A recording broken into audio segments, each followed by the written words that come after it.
ራሳችን ብናስተዋውቅህ ጥሩ ነው ብዬ አስባለሁ። እኔ ያው እዚህ ጋር ፕሮፋይሌ እንደምታየው ኤቢ ይባላሉ።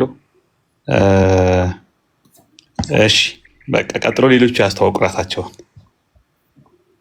እሺ ቤተ እምነታችሁ ወንጌል አማኞች ነው? እሱንም እየነገራችሁ ለአድማጭ ተመልካቾች የት እንደሆናችሁ። ሁላችንም ወንጌል አማኞች ነን። ከዚህ ውስጥ የመካነ ኢየሱስ ወይም የሉትራን ሜምበርስ አሉ። አሁን አሁን የገባው ጆናታን አሉ። ነሰሰርሊ ግን አብዛኞቻችን ኦልሞስት ኦን ዘ ሴም ፔጅ ላይ ያለን ሰዎች ነን። መጠነኛ የቪው ልዩነቶች ቢኖሩም እዚህ ቲክቶክ ላይ ተጋኑ የሚወራውን ያህል ፖላራይዝድ የሆነ ሰሜንና ደቡብ ዋልታ ላይ ያለን ሰዎች አይደለም ሉትራን ቢባልም። ስለዚህ አጠቃላይ የወንጌላውያን አማኞችን አስተሳሰብ አስተምህሮ ነው እዚህ ዲፌንድ የምናደርገው።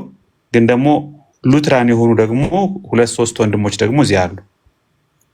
ኦኬ አማንን አውቀዋለሁ። ቤቲን ከሌሎቻችሁ ጋር ምናልባት በፎቶ ስላላየኋችሁ ሊሆን ይችላል እንጂ ባችሁ ላቃችሁ ይችላለሁ፣ በቪዲዮ የምትገቡ ከሆነ ማለት ነው።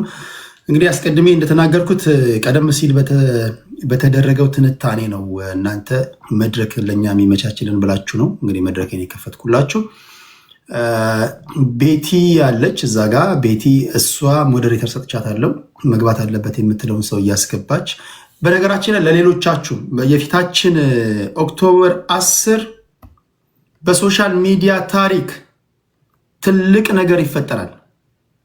2 ትልቅና ድንቅ የሆኑ ትልቅ ስል በእድሜም ነው በአገልግሎታቸው ነው። ሁለቱም አንድ መድረክ ላይ ስለመገናኘታቸው እርግጠኛ አይደለም አይመስለኝም። ሁለቱም በሁሉም የሚወደዱ ናቸው።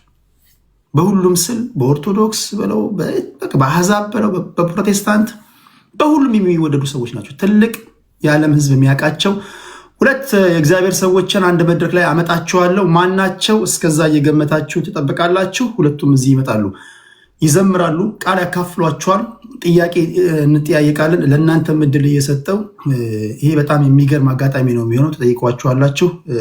የፊታችን ኦክቶበር 10 ወይ አርብ ወይ ቅዳሜ የሚለውን ነግራችኋለሁ። በቴዲ ሐዋሳ ላይ የቴሌግራም ቻናል ላይ አሳውቃችኋለሁ። እሺ ከየት እንጀምር? ከቤታ፣ ከቤትሻ፣ ከአማን፣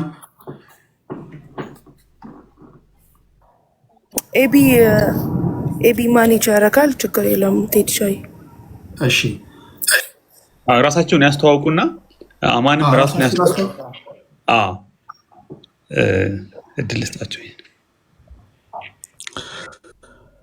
እሺ ምዕመናንና ምዕመናት እንዲሁም ቴዲ ሐዋሳ ከታችም ያላችሁ 3600 ሰዎች ሁላችሁንም ሰላም ብያችኋለሁ።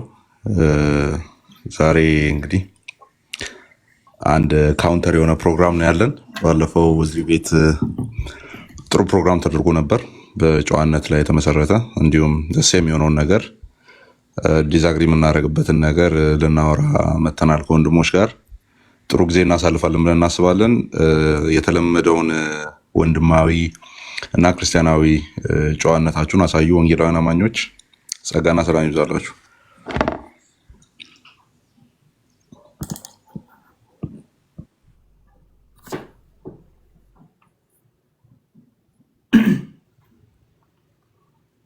ቀጣሉ ቃል ያለ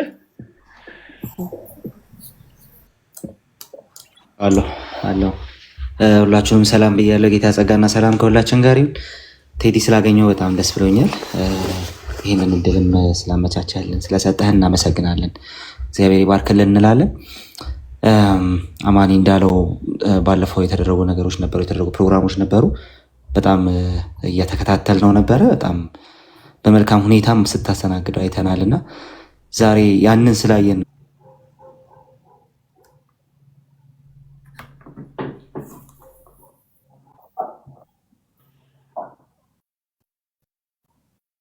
ድምጽ ይሰማል። ይሰማል።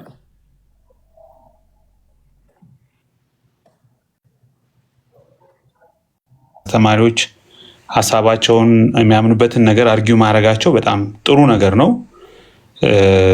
አንተም ደግሞ ይህን ፕላትፎርም ከፍተህ እኛ ሀገር ብዙ ያልተለመደ ነገር ነው። በሰለጠነ ሁኔታ ረጋ ብሎ ሰው የሚያምንበትን ነገር ሪፍሌክት እንዲያደርግ ድልድይ መሆንህ አሁን እየጠፋ ያለ አገልግሎት ነው እና እግዚአብሔር ይባርክህ። ሶ ማች ታንክፉል ማለት ነው። ግን እነሱ ሲያቀርቡ አንደርስታንድ ያላደረጓቸው ሚስ ሪፕሬዘንት ያደረጓቸው ሚስ አንደርስታንድ ያደረጉን ሆል የፕሮቴስታንቱ ዶክትሪን አንጻር ሆነ ፓርቲኩላርሊ ደግሞ ከሉትራን አንጻር የሰመናቸው አሉ። አንተ የላከውን የቴሌግራም እኔ ሙሉውን ቪዲዮውን አይቼዋለሁ። በእለቱም የተቆራረጡ ቪዲዮዎችን አይቻቸዋለሁ። ስለዚህ እኛ የሆነ ኦርጋናይዝድ በሆነ መልኩ ሰው የራሱን እምነት ከራሱ በላይ ሌላው ሊያውቀው አይችልም ማለት ሊረዳው አይችልም። እኛ ትንሽ ሪፍሌክት እናድርግና ምናልባት ደግሞ አሁንም የሚቀር ነገር ካለ ሌላ ጊዜ ደግሞ እነሱም እኛም ባለንበት ደግሞ በሰከነ ሁኔታ ሀሳቦችን አንሸራሽረን ሴትን ልናደርገው እንችላለን ብዬ አስባለሁ። ግን ያኔ ዘማርያም 3 ነጥቦችን አስቀድሞ እንደተናገረው ሁሉ በጣም ኢምፖርታንት ነጥቦች ናቸው። በብሽቅ መልኩ ሌላውን በማንቋሸሽ ቤተ እምነቱን፣ ስርዓት አምልኮውን፣ አጠቃላይ በሃይማኖት ቤት ውስጥ ያሉ ሰዎችን የሚጎዳ ሞራል የሚነካ እነሱን ለማጥቃት ሻምፒዮን ለመሆን በመሸናነፍ በማሸነፍ ምናምን ሙድ በፍጹም አይደለም። እኛ አውርተናል በውስጥ በዚህ አይነት መንፈስ ውስጥ ሆነን የእግዚአብሔርን ስራ ልንሰራ አንችልም። መጽሐፍ ቅዱስን ልንጠቅስ አንችልም። እንደዚህ አይነት አሳፋሪ ግብዝነት በቤተክርስቲያን በሃይማኖት ሰዎች ዘንድ መታየትም የለበትም።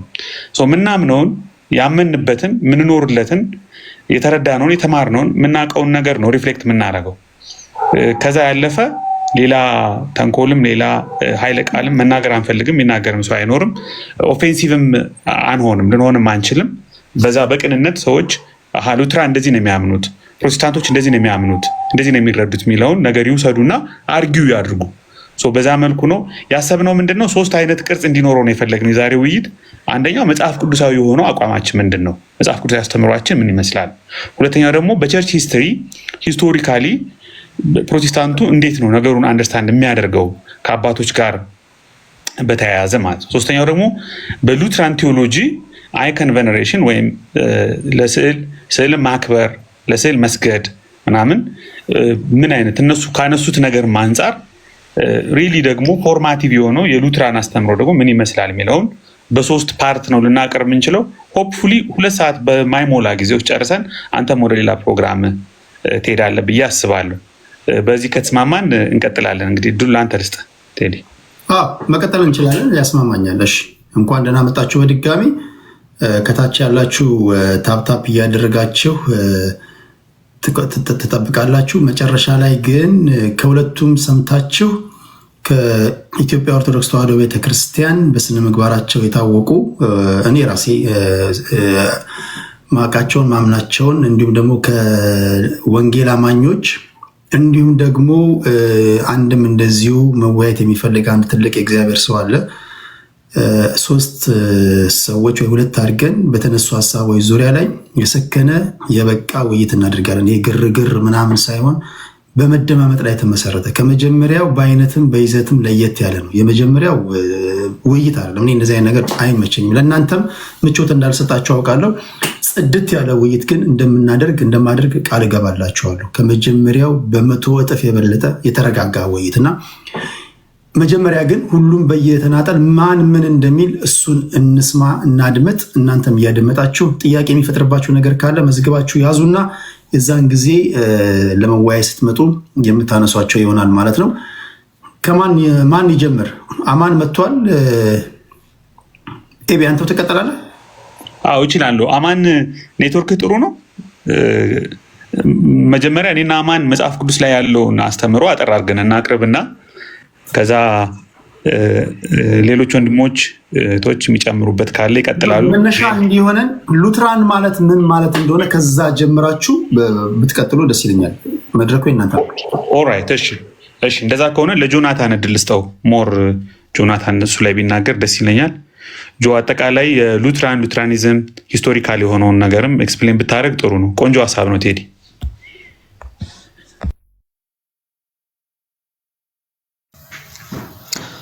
እሺ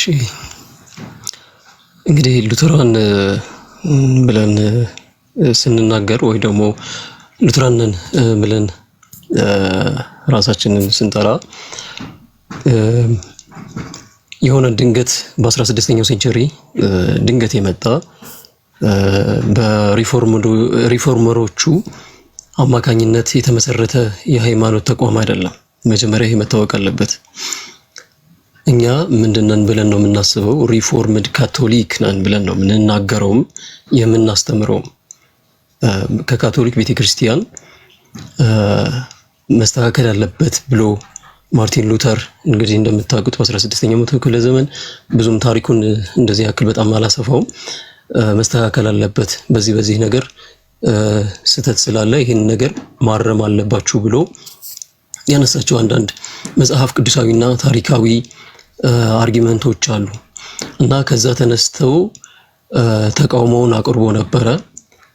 ፕሮቴስት አድርጎ ነበረ ከአንዳንድ ስተታዊ ከሆኑ ልምምዶች፣ ስተታዊ ከሆኑ የመጽሐፍ ቅዱሳዊ ከሆኑ አስተምሮቶች አንፃር ራሱን አግልሎ ነበረ። ነገር ግን እሱ ቤተክርስቲያን ለመመስረት አልነበረም። የሱም ዓላማ እንደዛ አይነት ኢንቴንሽን የለውም ነበረ። ነገር ግን በዛን ዘመን በነበረው ይሄ የፖለቲክስም ስርዓት የቤተክርስቲያንን ማስተዳደር ላይም ያለው ክፍተት እሱን ኤክስኮሚኒኬት ለማድረግ ሲታሰብ እንመለከታለን፣ ሲደረግም እንመለከታለን። ነገር ግን እነ ሉትራንስ ተብሎ ሲጠራ እሱ ኤክስኮሚኒኬትድ ከመደረጉም በፊት አርጊው የሚያደርገው ነገር ወደ ኦሪጂኑ ክርስትና ሃይማኖት ወደ ኦሪጂኑ እንመለስ፣ ባክ ቱ ዘ ኦሪጂን እያለ ነው የሚናገረው። ወደ ኋላ እንመለስ፣ ወደ ጥንቱ ሃይማኖታችን እንመለስ። እነዚህ ነገሮች በቤተክርስቲያን ትራዲሽን በቤተክርስቲያን ዘመን የማይታወቁ ትምህርቶችና ፕራክቲሶች ናቸው። እነዚህን ነገሮች ማረም አለብን። ወደ ምን እንመለስ? ወደ ኋላ ወደ ኤንሸንቷ ቤተክርስቲያን እንመለስ፣ ወደ ሐዋርያቶቹ ወደ ተከሉት ቤተክርስቲያን እንመለስ ነው የሱ ዋናው ሐሳብ ማለት ነው። እንደዛ በሚልበት ጊዜ ምንን ያቀርባል? የእግዚአብሔርን መጽሐፍ ቅዱስ ብሎ የሚያምንበትን ያንን እንደ አስተምሮቱን ቤዝ ወይም ግራውንድ አድርጎ ይነሳል። የቸርች አባቶችን ወይም ደግሞ በቤተክርስቲያን ዘመን ውስጥ ያለፉ ቅዱሳት አባቶችንም ራሱ እያነሳ ከነሱ ትምህርቱን ለማሳየት ይሞክራል። እና እሱ ሲጀመር ይሄ ሉትራን የሚለውን ስም እንትን ልበላችሁና ሉትራን የሚለውን ነገር ያመጡት በዛን ዘመን የነበሩ የሱ ተከታዮች እንደሱ አይነት አስተሳሰብ ያላቸው ተብሎ ነበረ ይሄ ስም የተሰጠው። እንደውም ባይዘው በ15 አካባቢ ይሄ ሉትራን ተብሎ የሱን ሐሳብ ተከትለው የተነሱ የሱን ተከታዮች ማለትም አብረውት ሲቃወሙ የነበሩ ማለት ነው። ይሄንን ሐሰተኛ አስተምሮና ይሄን ሐሰተኛ ልምምድ አብረው ሲቃወሙ የነበሩትን ሉትራን ብለው ጠርተዋቸው ነበረ እና ይሄንን ስም ራሱ እንዳይዙ በዚህ ስም እንዳይጠሩ ራሱ ሉተር በጣም ትልቅ ትግል ሲያደርግ ነበረ። ዋናው ዓላማ ቤተክርስቲያን ወደ ጥንቱ ወደ ነበረችበት ወደዛ ሶርስ ትመለስ ነው። በቤተክርስቲያን ውስጥ ሆኖ ነው ማደስ የፈለገው እሱ። ነገር ግን ሁኔታዎች ሳይመቻቹ ቀሩ። እሱም ኤክስኮሚኒኬት ተደረገ እና እሱም በሱ በኩል ያሉትም ደግሞ ሉትራን ተብለው ተጠሩ ማለት ነው። እና ስማችን በዚህ አንፃር ነው የተነሳው። ግን እኛ ክርስቲያኖች ነን። ከየትኛው ከተባለ ደግሞ ሪፎርምድ ካቶሊክ እንደሆን ነው እኛ የምንናገረውም የምናምነውም ታሪክም የሚመሰክርልን ይሄን ነው። ከዚህ አንፃር ነው የሚታየው። አጠር ስናደርገው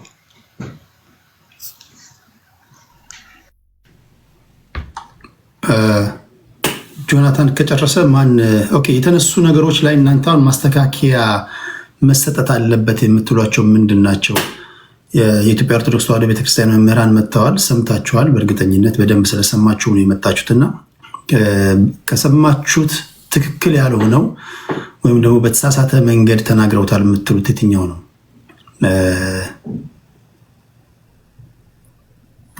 ወደ አማን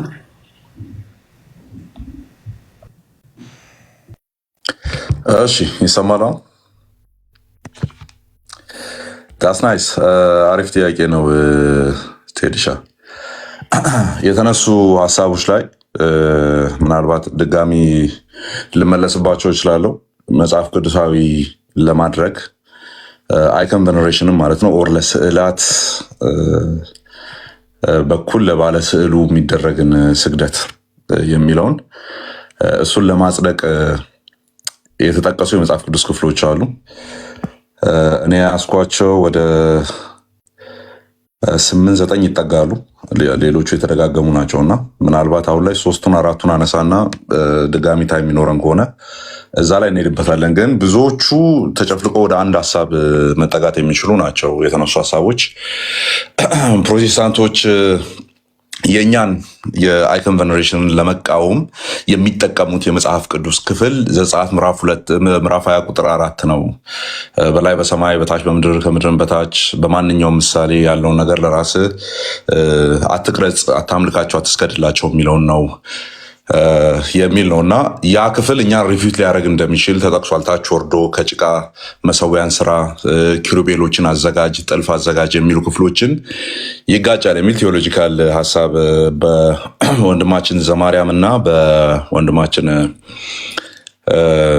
መዝሙረ ያሬድ በኩል ጥቅሶቹ 1-2 ሲጠቀሱ ነበር ነው እና በብዛት የተጠቀሱ ክፍሎች ዘጸአት 24ን ማየት ይቻላል። አንደኛ ነገሥት 6:23 6:29 እዛው 7:29 9:3 ሕዝቅኤል 10 እና ሕዝቅኤል ምዕራፍ 4 ከቁጥር 1 እንዲሁም ዘውልቁ ምዕራፍ 21 ቁጥር 18 ሁሉም አንድ አይነት ሀሳብ ነው የሚያወሩት። እነዚህ ሀሳቦች ተጠቅሰዋል። የምር እኛ ቤተክርስቲያን ውስጥ ስዕላትን አስቀምጠን በማጠናችን ስዕላትን አስቀምጠን መዘመራችን ኦር አምልኳዊ ተግባራትን ማድረጋችን ዲቮሽናል የሆኑ ነገሮችን ማድረጋችን ጣዖት አምልኮ ከሆነ ደን እዚህ ቦታ ላይ እግዚአብሔር ኪሩቤሎች እንዲዘጋጁ፣ ሌሎች በቤተ መቅደስ ውስጥ የሚደረጉ የአምልኮ ስርዓቶች እንዲዘጋጁ እነዚህን ትእዛዛት በእነዚያውን በጠቀስኳቸው ክፍሎች ላይ መስጠቱ ራሱ ነው የመጀመሪያው ጣዖት አምልኮን ያበረታታው ኦር የነገረው ወደሚያስበል ድምዳሜ ያደርሳላ የሚል ነገር ነው ሲንጸባረቅ የነበረው አይታችሁ ከሆነ። ክፍሉን እናነባለን። የመጀመሪያው ቃል እግዚአብሔር ስለሆነ ማለት ነው 24 ላይ እንደዚህ የሚል ነው ያለው። ሁለተኛው ትእዛዝ ነው ከ10ቱ ትእዛዛት መካከል። የመጀመሪያው ቁጥር 3 ላይ ያለው ነው ከእኔ በቀር ሌሎች አማልክት አይሆኑልህ የሚል ነው። ደን አማልክት አይሆኑልህም እንዴት ነው ማይሆኑልህ የሚለውን ሲናገር 4 ላይ ያለውን አማልክት ተብሎ ሊመጡ የሚችሉ እነማን ናቸው? ደን ያህዌ የእስራኤል ብቸኛው አምላክ ዩኒክ የሆነ አምላክ የቃል ኪዳን አምላክ መሆኑን ባይዞ ቃል ኪዳን እየተገባ ያለበት ክፍል ነው። ይህ ክፍል ኮቨነንት እየተገባ ያለበት ነው። እግዚአብሔር ከህዝቡ ጋር ኪዳን እየገባ ያለበት ክፍል ነውና ደን እንዴት ነው ሌሎች አማልክት ሊሆኑለት ለእስራኤል የማይችለው የሚለውን ነገር ሲያጸናው ቁጥር 4 ላይ በላይ በሰማይ ካለው በታችም በምድር ካለው ከምድርም በታች በውሃ ላይ ካለው ነገር የማናቸውን ምሳሌ የተቀረጸውን ምስል ለአንተ አታድርግ ይላል ማለት ነው። የፕሮቴስታንት ስታንድ እዚህ ላይ ምንድን ነው? ሚስ ሪፕሬዘንት አድርገውን ስለሚጀምሩ ማለት ነው። አሁን የሚያስቡት እኛ ስዕል ሰዓሊ፣ ስዕላ ስዕል፣ ቅርጽ ቀራጺ፣ ቅርጻ ቅርጽ የሚባል ነገር መስማት እንደማንፈልግና ጆሮአችንን የደፈንን ያክል ነው የሚረዱንና የሚያስቡን። ስንቃወም ምንድነው እየተቃወምን ያለ ነው? ደን አላልንም ብለን ስናስብ አርፈን በተቀመጥንበት ስንቀመጥ ምንድን ነው እያልን ያለው ነው የሚለውን ነገር ሲጀመርም አልተረዱትም ነው የመጀመሪያው። አንደኛው ስዕላትን ቶታሊ ከዓይናችን ፊት አጥፉ የሚል ነገር የፕሮቴስታንት ቴዎሎጂ የለም ከጅምሩ። ስዕል የሚባል ነገር መኖር የለበትም። ቅርጻ ቅርጽ የሚባል ነገር መኖር የለበትም። በቃ እሱ የደረሰበት ቦታ ላይ አንደርስም የሚል ነገር የለም። ያለው ምንድን ነው? እሱን ነገር ከፊት ለፊት ታስቀምጥና ኢለመንት ኦፍ ወርሺፕ የምታደርገው ከሆነ የአምልኮ ግብአት የምታደርገው ከሆነ በሱ በኩል አድርገህ የሆነ ነገር ጋር ደርሳለሁ ብለህ የምታስብ ከሆነ እሱ ነው አደጋውን። እሱ ነው አደጋው። መቀመጥ ይችላሉ፣ ኦኬ። ነገር ግን ኢንተርሚዲየሪ መሆን አይችሉም፣ መካከለኛ ሊሆኑ አይችሉም። በስዕሉ በኩል ተላልፎ ሊመጣ ምንም የሚችል ነገር የለም ነው እንጂ ስዕል አይሳል፣ ቤተክርስቲያን ውስጥ አይቀመጥ ኦር አሊዎች ጠፍተዋል የሚል ነገር የለም። ቅርጻ ቅርጽ አይኑር የሚል ነገር የለም። ደን ይሄ ክፍል እንዴት ይብራራል? ከዚህ በመነሳት ነው ቅድም የተጠቀሱ ክፍሎች ነገስት ላይ ያሉት፣ ሕዝቅኤል ላይ ያሉት፣ ሌሎች ክፍሎች ዘውልቁ ላይ የተጠቀሱት በሙሉ አብረን እየመለስን የምንሄደው ማለት ነውና እዚህ ክፍል ላይ የኦርቶዶክሳዊ ፍቺ ብሎ ወንድማችን ዘማርያም ይመስለኛል የተናገረው ምን የሚል ነው? ስለ ጣዖታት የተነገረ ነው። እኛ ደግሞ ጣዖታትን ስለማናመልክ የተቀሩትን ነገሮች ማድረግ እንችላለን። የምር ይሄ ክፍል ውጭ ያሉ ጣዖታትን ብቻ የሚመለከት ነው ወይ ነው ያልኩት። አይመለከትም አይደለም ያልኩት። በውጭ ያሉ ጣዖታትን ብቻ የሚመለከት ነው ወይ? ራሱ እውነተኛው አምላክ በምንም ምሳሌ መመሰል እንዳልፈለገ የሚናገር ክፍል አይደለም ወይ? ራይት አይደለም ወይ? ከእኔ በቀር ሌሎች አማልክት አይሁንልህ የሚለው እግዚአብሔር ዩኒክ መሆን ፈልጓል በህዝቡ መካከል። ስለዚህ እሱን የሚመለከት ነገር ነው እየተወራ ያለው ማለት ነው። ከዚያስ ይሄ እኔ ዩኒክ መሆኔ ለየት ያልኩ መሆኔ በምን ይገለጣል ሲባል ምስል የሚባል ነገር እንዳታስጠጋ እንዳትስል፣ ከላይ በሰማይ ከታች በምድር ከውሆች ውስጥ የሚንቀሳቀሱ ነገሮችን በሙሉ አምላክ ነው በሚል ሜንታሊቲ ዲቫይን ነው በሚል ሜንታሊቲ እንዳታመጣው ነው። የቤተክርስቲያን አባቶች ይህን ክፍል እንዴት እንደፈቱ ሌሎች ወንድሞች ይናገራሉ። አንድ ኦልድ ተስትመንት ስኮላር ልጥቀስላችሁና ኦልድ ተስትመንት ቴዎሎጂ ነው፣ ፖል አራውስ ይባላል። ይህን ክፍል ሲያብራራ የብሉይ ኪዳን እንግዲህ ሊቅ ነውና ይህን ክፍል ሲያብራራ እንደዚህ ይላል። ሰከንድ ኮማንድ ሁለተኛውን ያየ ነው ማለት ነው። የኛው በላይ በሰማይ በታች በምድር የሚለው ማለት ነው። ሰከንድ ኮማንድ ሪኢንፎርስስ ዘ ኢምፖርታንስ ኦፍ ዘ ዋን ጋድ ኮንሰፕት። ሁለተኛው ትእዛዝ የአንድ አምላክን እውነታ የሚያጠነክር ነው፣ የሚያሳይ ነው። ኢዝራኤል መስት ናት ሜክ አይዶልስ ቤዝድ ኦን ኔቸር። እስራኤል ከሆነ ተፈጥሮ ላይ በመነሳት አይዶሎችን መስራት የለባትም የሚል ነገር ያስቀምጣል። ቦው ዳውን ቱ ደም ኦር ወርሺፕ ደም፣ ወድቃ ልሰግድላቸው ልታመልካቸው አይገባም። ከ4 እስከ 5 ያለው ማለት ነው። ዲስ ፕሮሂቢሽን አሁን ተመልከቱ፣ ጣዖታትን በተመለከተ ነው ብላ ነው ቤተክርስቲያናችን የምትፈታው ነው። ስለዚህ እውነተኛው አምላክ ጋር የተያያዘ ጉዳይ የለውም የሚለውን እሱ ሪፊዩት ለማድረግ ነው ይህንን እያመጣ ያለሁት። ዲስ ፕሮሂቢሽን ኮቨርስ ቦዝ ዘ ጋድስ ኤንድ ያህዌ ዳትስ ዘ ፖይንት። ይሄ ክልከላ ጣዖታትንም ያህዌንም የሚመለከት ነው። ምን የሚለው? እንዳትስል፣ ምንም አይነት ስዕል እንዳታመጣ፣ ምክንያቱም እግዚአብሔርን ያየው ማንም የለምና። ታይቶ ስለማይታወቅ የሽማግሌ ፎቶ ማስቀመጥ አትችልም። ታይቶ ስለማይታወቅ የወጣት ፎቶ ማስቀመጥ አትችልም። ታይቶ ስለማይታወቅ የጎልማሳ ልታስቀምጥ አትችልም። አለቀ። ስለዚህ ይሄ እሱ ነው ልትል አትችልም። ቅርጻ ቅርጽ ከሰራ በኋላ ስዕል ከሳልኩ በኋላ ይሄ እሱ ነው ልትል አትችልም። በሱ በኩል አድርጌ ወደዛ ደርሳለሁ ልትልም አትችልም ነው። ዳትስ ዘ ፖይንት። ስለዚህ ይሄ ፕሮሂቢሽን ይሄ ክልከላ ሁለቱንም ይመለከታል። ጋድስ አይደልስና ጣዖታትንና ያህዌን ይመለከታል ይላል። ከዚያስ ወደ ፖይንቱ ልምጣላችሁ። ሰርቴንሊ ሜኪንግ ኢሜጅስ ኦፍ ኤንድ ወርሺፒንግ አዘር ዴይቲስ ብሬክስ ዘ ፈርስት ኮማንድመንት። ቅድም ያየነውን ከእኔ በቀር አምላክ አይሆንላችሁ፣ ሌሎች አምላክ አይሆንላችሁ የሚለውን ቅርጻ ቅርጹን መስራቱ በራሱ ያንን ያፈርሰዋል ይልና ዳስ ዘ ሰከንድ ኮማንድመንት ኢን ኢፌክት ቴልስ ኢስራኤል። በእርግጠኝነት ውጤታማ በሆነ መልኩ ሁለተኛው ትእዛዝ ለእስራኤል የሚናገረው ይሄኛው በላይ በሰማይ በታች በምድር ከምድርም በታች በማንኛውም መልክ ያለውን ለአንተ ምሳሌ አድርገ አትቅረጽ፣ አታምልክ፣ አትስገድላቸው የሚለው ማለት ነው። ለእስራኤል ምንን ይናገራል ሲባል ለዚህ ይላል it is forbidden to claim Yahweh in your supreme God yet bow down to others። ያህዌን ያናንተ ሉዓላዊ አምላክ ታላቁ አምላክ ብላችሁ ካሰባችሁ በኋላ ሌሎችን ደግሞ በምሳሌ አድርጋችሁ ልትሰግዱላቸው ልታመልኳቸው አይገባም። sole allegiance to Yahweh is required, nothing else ይላል ማለት ነው። በቃ ብቸኝነት ያህዌ ብቻ ሊመለክ ይገባል። at the same time the prohibition covers the image of Yahweh as well። ይሄ ነው ፖይንቱን እያወራ ያሉት። ቅድም gods idols and Yahweh አለ፣ አሁንስ ያህዌንም ጨምሩ። ስለዚህ ይሄ ያህዌ ነው፣ ይሄ የእስራኤል አምላክ ነው። አሁን አንደኛው ፖይንት ምንድነው ተነግሮ የነበረው? ያው ሽማግሌዎች አሉ። እንግዲህ ሽማግሌ ነው፣ ምን ማድረግ አይቻልም። 3ቱ ሽማግሌዎች ማለት ነው የተቀመጡት። እሱን አንቀበልም። ለማንኛውም ለምንድነው ማንቀበለው ሲባል እንደ ሪጀክሽን የመጣው ምንድነው? በዘመናት የሸመገለው የሚል አለ ዳንኤል 9 ላይ ዳንኤል 7 ላይ በዘመናት ወደ ሸመገለው አመጣ። ከዛ በመነሳት ነው ያንን የሽማግሌ መልክ አስይዘን ቀይ ልብስ አልብሰን 3 አካላትን ያስቀመጥነው። ኦኬ፣ እዛ ጋር በዘመናት የሸመገለው የሚለው በአፈታት ደረጃ ይካሄድ ከተባለ ስለማን እየተወራ ነው ከተባለ ስለ አብ ነው። ታዲያ ሁለቱን ለምን ሽማግሌ መልክ አስያዛችሁ?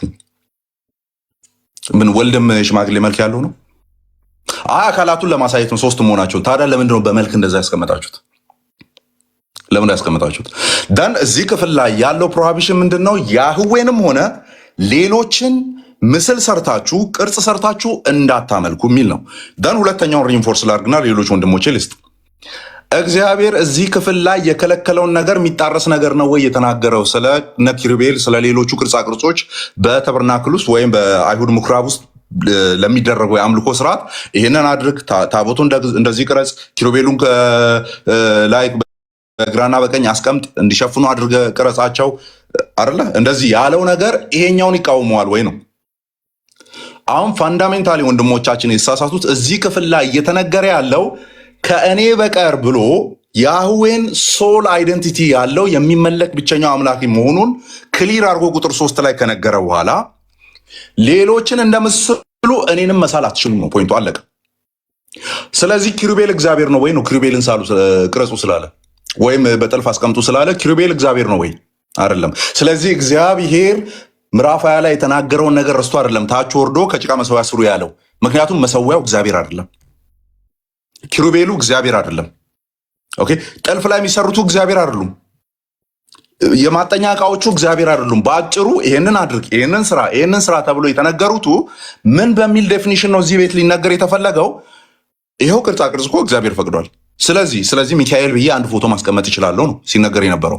ስለዚህ ገብርኤል ብዬ የሆነ ፎቶ አስቀምጬ እጣን አጥናለሁ፣ ጉዝጓዝ ጎዘጉዛለሁ፣ ጠላ ጠምቃለሁ፣ ፈንዲሻ በትናለሁ፣ ከዛ ጧፌን ይዤ ምን አደርጋለሁ? ጸሎት አደርሳለሁ። ከዛስ በሱ በኩል ተደርጎ ለባለ አካሉ ይደርሳል የሚል እዚህ ክፍል ላይ ቆሞ እንደዚህ አይነት ቴዎሎጂ መመስረት ሲያምር ነው የሚቀረው። ለምን? ክፍሉ ስለማይፈቅድ አይፈቅድም። ስለ ራሱና ደን ሌሎችን እያያችሁ እንደዚህ አይነት ነገር እንዳታደርጉ። እኔንስ ተራራ ላይ በወጣ ጊዜ ሙሴ ምን ብሎት ነበረ?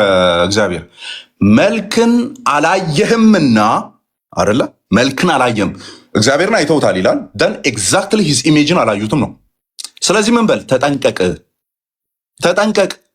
ስለዚህ ሙሴ ስዕል ስላለው ብሎ እንኳን ትንሽ ቢወሰወስ መልክ ስላላየ መልክ የሚባል ነገር ማስገባት አይችልም። የኛ ጎረቤቶችስ የሆነ ሽማግሌ ፎቶ ያስቀምጡልናል ማለት ነው።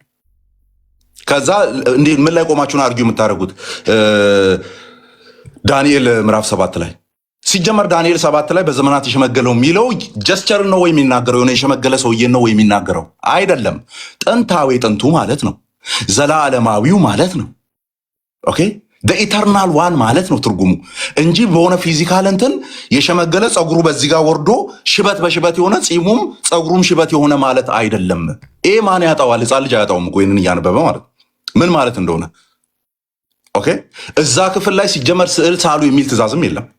እዚኛው ክፍል ላይ ሁለት ነገሮችን አንስቻለሁ። አንደኛ ሌሎች ጣዖታትንም ተመልክተው ስዕል እንዳይስሉ፣ በላይ ያለ ብሎ የሚያስቡ፣ በምድር ላይ ያለ ብሎ የሚያስቡ፣ በውሃ ውስጥ ያለ ብሎ የሚያስቡ ምንም አይነት ስዕል እንዳይስሉ፣ እግዚአብሔርንም በምንም አይነት ምሳሌ እንዳይስሉት፣ እንዳይቀርጹት፣ ደን እንዳያመልኩት፣ ወደዚያ እንዳይንበረከኩ ከልክሏል። አሁን ካውንተር አርጊመንት ቴዲ በጣም የምታስታውስ ከሆነ ካውንተር አርጊመንቱ ምንድን ነው? ኪሩቤሎቹ ታዘዋል፣ ሌሎች ቅርጻቅርጾቹ ታዘዋል፣ እንደዚህ አስቀምጥ ብለዋል፣ ግራና ቀኝ ላይ ብለዋል። ታዲያ እግዚአብሔር ያንን ረስቶ ነው ወይ? አልረሳም። ለምን? ምዕራፍ 20 ቁጥር 4 ላይ ያለው ምን ስለሆነ? የራሱን ኤሴንስ እየተናገረ ስለሆነ። ታዲያ ሌሎች ቦታዎች ላይ ያንን ኤሴንስ የሚጋጭ አንድ ነገር አላወራም እግዚአብሔር። አንድ ነገር ኪሩቤልን ማስቀረጹ እዚህ ቦታ ላይ እኔን የሚመስል ነገር አትሳሉ ከሚለው ጋር እንዴት ይጋጫል ነው? አይጋጭም። ኢትስ ኦል አባውት ኪሩቤል ስለሆነ ማለት ነው። ኦኬ ኪሩቤል ስለሆነ። ሌላው አንድ ፖይንት ምናልባት ጀምሮ ወንድሞች ይቀጥላሉ። ዳን ይሄ ታቦቱ ምናምን ተስሎ ለታቦቱ ሰገዱ የሚል ነገር ስላለ ለታቦቱ እንሰግዳለን። ታቦቱ ሲሰገድ ደግሞ ታቦቱ ላይ ኦልሬዲ 2 ኪሩቤሎች አሉ። ስለዚህ አምልኮን የሚቀበሉት ሁለቱ ናቸው። በታቦቱ የተወከለው እግዚአብሔርና ኪሩቤሎቹ ሁለቱ ይቀበላሉ ነው። አሁን የጸጋና የአምልኮ ስግደት የሚሉት አለ። እንግዲህ ሁለት አካላትን ግራና ቀኝ ላይ አስቀምጣችሁ አይደለም እየሰገዳችሁ ያላችሁ። እዛ ክፍል ላይ ቆማችሁ ስገዱ የሚል ነገርም የለም። ፎርዳት ማተር ግን እስቲ ሰገዳችሁ በአንድነት አንድ ስግደት ነው የምታቀርቡት ነው ወይስ ከፋፍላችሁ ነው? እንደዛ የምታደርጉትን ነገር ስለማላቅ ማለት ነው። በአንዴ ነው ወደ ታቦቱና ኪሩቤሉ የተቀመጠበት ላይ የምትሰግዱት። የዛኔ እንዴት ነው በአንድ ፕሮስትሬሽን ውስጥ ግማሽ መንገድ ላይ ለኪሩቤሉ ግማሽ መንገድ ላይ ለታቦቱ እያላችሁ ነው የምትሰግዱት። እንደ ዝቅ እያላችሁ እያለ እስከ ወገብ ያለው ለኪሩቤል ነው፣ በግንባሬ እስክደፋ ያለው ለታቦቱ ነው እያላችሁ ነው የምትሰግዱት። የሌለ ነገር ማይመስል ነገር ልሸውዱን አትችሉም ነው የመጀመሪያው። ደን በዚህ ነገር ላይ ለምሳሌ ሕዝቅኤል ምንድነው መጽሐፈ ነገሥት የተጠቀሰው ላይ እዛው መጽሐፈ ነገሥት ላይ ምዕራፍ 19 ቁጥር 15 ላይ እንደዚህ የሚል ቃል አለ። ሕዝቅያስም ወደ እግዚአብሔር እንዲህ ብሎ ጸለየ።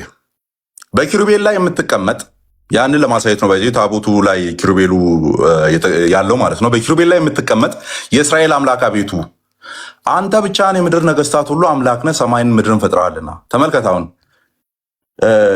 ሕዝቅያስ አምልኮ ሲያቀርብ ዳይሬክሽኑ በታቦቱ በኩል ይሆንና ሙሉ አሊጀንሱን የወሰደው ሙሉ ትኩረቱን የወሰደው ማን ነው? እዚህ ክፍል ላይ የእስራኤልም ልብ እንደዛ ስለሆነ ማለት ነው። እስራኤላውያንም እንደዚያ እንዲያደርጉ ስለተጠየቁ በኪሩቤል ላይ የምትቀመጥ አጠገብህ ኪሩቤል ያለ ሆይ ኪሩቤል የጸጋ ስግደት ይገባዋል፣ አንተ ደግሞ አምላክ ነህና ምናምን የለም። እንደዛ በኪሩቤል ላይ የምትቀመጥ ኪሩቤል ሜንሽን ተደርጓል። ከዛስ የእስራኤል አምላክ አቤቱ አንተ ብቻህን አጠገብህ ኪሩቤል እንዳለ እኮ እናውቃለን። ግን አምልኮ ስግደቱ የሚገባው ለማን ነው?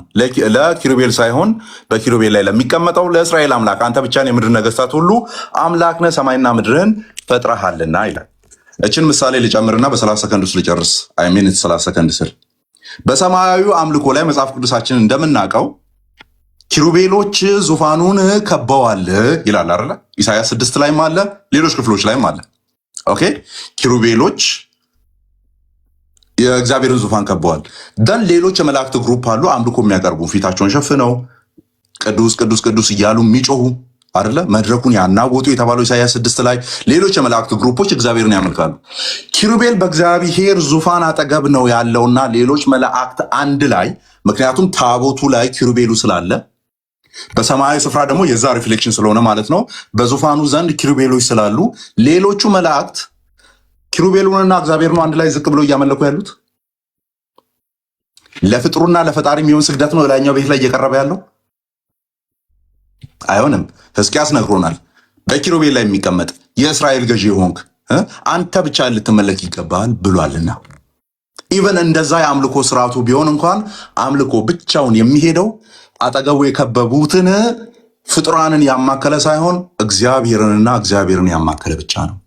ኦኬ፣ ሌሎች የተነሱ ሀሳቦች አሉ። ብቻዬን እንዳልጨርስ እንሄድበታለን። ስለ ካውንስሉ አርማ ያዕቆብ በዘንጉ ጫፍ ላይ ሰገደ፣ ለክርስቶስ መስቀል ጠላቶች ገላትያ ላይ የተነሱ ሀሳቦች በጣም አስቂኝ የሆነ አፈታትን የፈታው አንድምታ ትርጓሜውን አምጥተን ይህንን አስቂኝ ትርጓሜ እንግዲህ ስቀንበት እናልፋለን ማለት ነው። የቤተክርስቲያኒቱን ዶክመንት ይዘን እንዲያሳየን እንሄዳለን። መስቀል ሲባል እንጨት እያሰቡ ስለሆነ ያወሩት፣ ግን ቤተክርስቲያኒቱ አይደለም ብላ በአንድምታ ትርጓሜ ላይ ስላስቀመጠች ማለት ነው። በኔታ ይመጣለው። ድጋሚ ተባረኩ።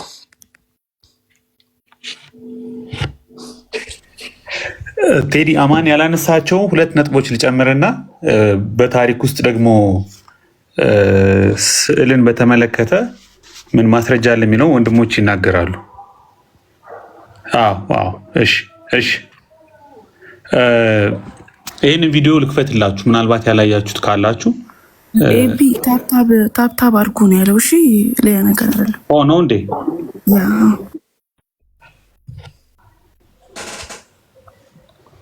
ታብታብ ነው ያለው።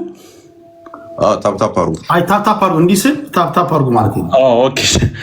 ኦኬ አይ ቲንክ ድምፁን ብትሰሙትም በቂ ነው። ግን ቪዲዮ ልክፈትላችሁና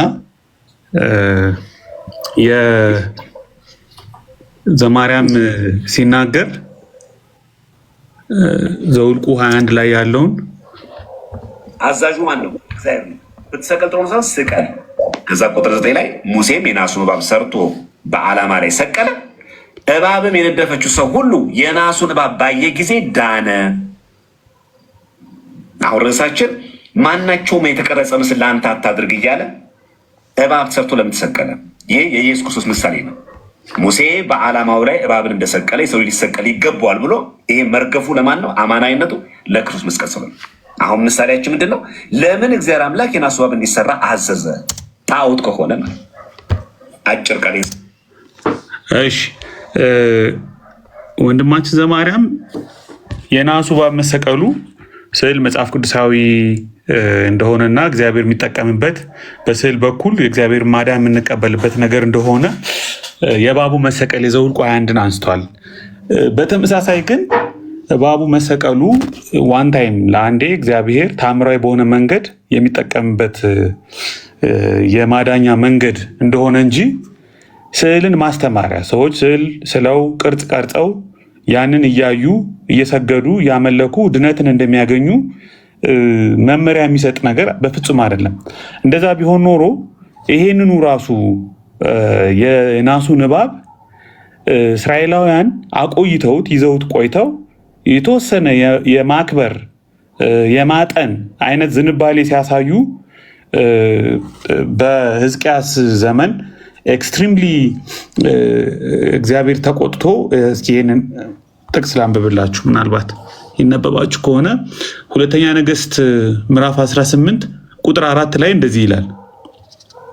በኮረብታም ያሉትን መስገጃዎችን አስወገደ፣ ሐውልቶችንም ቀለጣጠመ፣ የማምለኪያ ዐፀዶቹን ቆረጠ።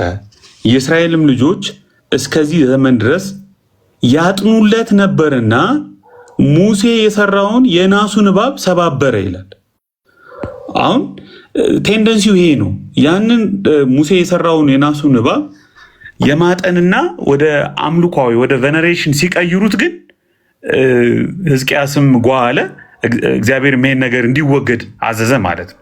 ፕሮብለሙ የናሱ እባብ ተቀርጾ እግዚአብሔር ያንን ለማዳን ምክንያት ለኢየሱስ ምሳሌ መሆኑ ልክ ነው። ዮሐንስ ወንጌል ላይ ተጠቅሷል። እሱ አይደለም ፕሮብለሙ ያንን የቀረጽከውን ነገር የሳልከውን ነገር ወደ ስርዓት አምልኮ አምጥተህ ሊተርጂ ውስጥ አስገብተህ ዊንዶ ኦፍ ሄቨን ነው በዛ በኩል እግዚአብሔርን አገኘዋለሁ ስትል ነው ፕሮብለሙ። አንድ ጊዜ ብዙ ስለሌለን አንድ የምጨምረው አይ ቲንክ አንድ ኢንተርኔቴ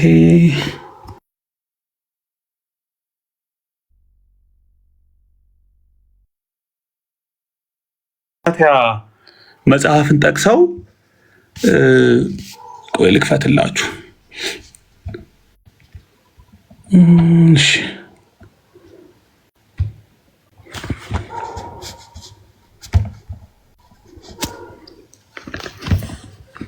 እሺ ቪዲዮ ጳውሎስ ማለት ወደ ገላትያ ሰዎች ምዕራፍ 3 ቁጥር 1 ላይ የማታስተውሉ የገላትያ ሰዎች ወይ ኢየሱስ ክርስቶስ በፊት ለፊታችሁ እንደተሰቀለ ሆኖ ተስሎ ሳለ እንዳታስተውሉ ማን አዜም አደረገባችሁ ይላል ቅዱስ ጳውሎስ ነው።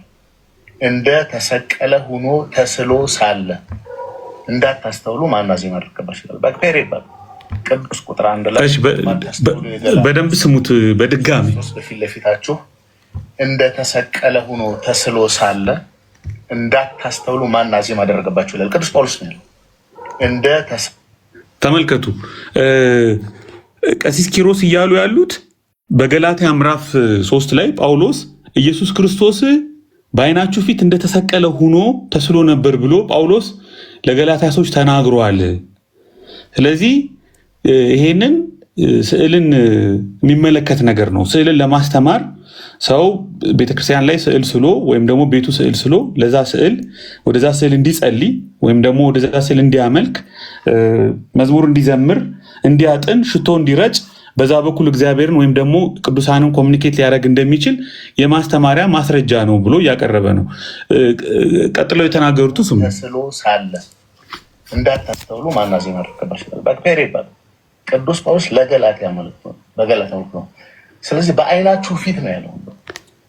የገላትያ ሰዎች ክርስቶስ ከተሰቀለ በኋላ ካረገ በኋላ ነው የተሰበኩት፣ ግን ተስሎላቸው ነበር። ሰማችሁ? ተስሎላቸው ነበር። ክርስቶስ ለገላትያ ሰዎች ተስሎላቸው ነበረ። ስለዚህ ያንን ስዕል ነው ያዩት እና ስለዛ ስዕል ነው ጳውሎስ እያስተማረ ያለው ብለው ይናገራሉ። ነገር ግን ይሄ በፍጹም ስህተት መሆኑን ብዙ ጊዜ ስለሌለን ከሁለት ማስረጃዎች ላቅርብላችሁና አንደኛው የራሳቸው የኦርቶዶክሳውያን ሊቃውንት የሐዋርያው የቅዱስ ጳውሎስ መልእክታት ከሮሜ እስከ ገላትያ የሚል መጋቢ ሐዲስ ስቡህ አዳምጤ የሚባሉ የሰሩት የገላትያ ኮሜንተሪ ላይ ይህንን ክፍል እንዴት ብለው ተረጎሙት። ራሳቸው ኦርቶዶክሳውያኑ ጳውሎስ ስዕልን ለመጠቀም ወይም ደግሞ ስዕልን ተጠቅማችሁ ወደ ስዕል ጸልዩ፣ በስዕል በኩል ኮሚኒኬት አድርጉ፣ ስርዓት አምልኮ ፈጽሙ እያለ ነው ወይስ ምን እያለ ነው የሚለውን ችን ክፍል ላንብብላችሁ።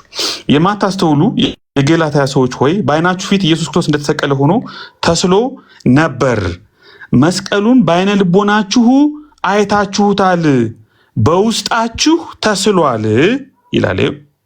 በውስጣችሁ ተስሏል፣ በዓይነ ልቦናችሁ አይታችሁታል ይልና በአንድምታ ትርጓሜያችን ብሎ ለእውነት እንዳትታዘዙ አዚም ያደረገባችሁ የሚለው ሀሳብ ጋር አብሮ ሊታይ እንደሚችል ይሄ እንግዲህ የሎካል አርጋችሁ ካሰባችሁት ዮሐንስ አፈወርቅ የገላትያ ሆሚሊው ላይ ምን ብሎ እንዳስተማረ ደግሞ ላንብብላችሁ። ዮሐንስ አፈወርቅ ደግሞ እንግዲህ የእነሱ በጣም የሚያከብሩት የሚወዱት አባታቸው ነው። እሱ ደግሞ ገላትያን ይሄን ክፍል እንዴት ነው የተረጎመው?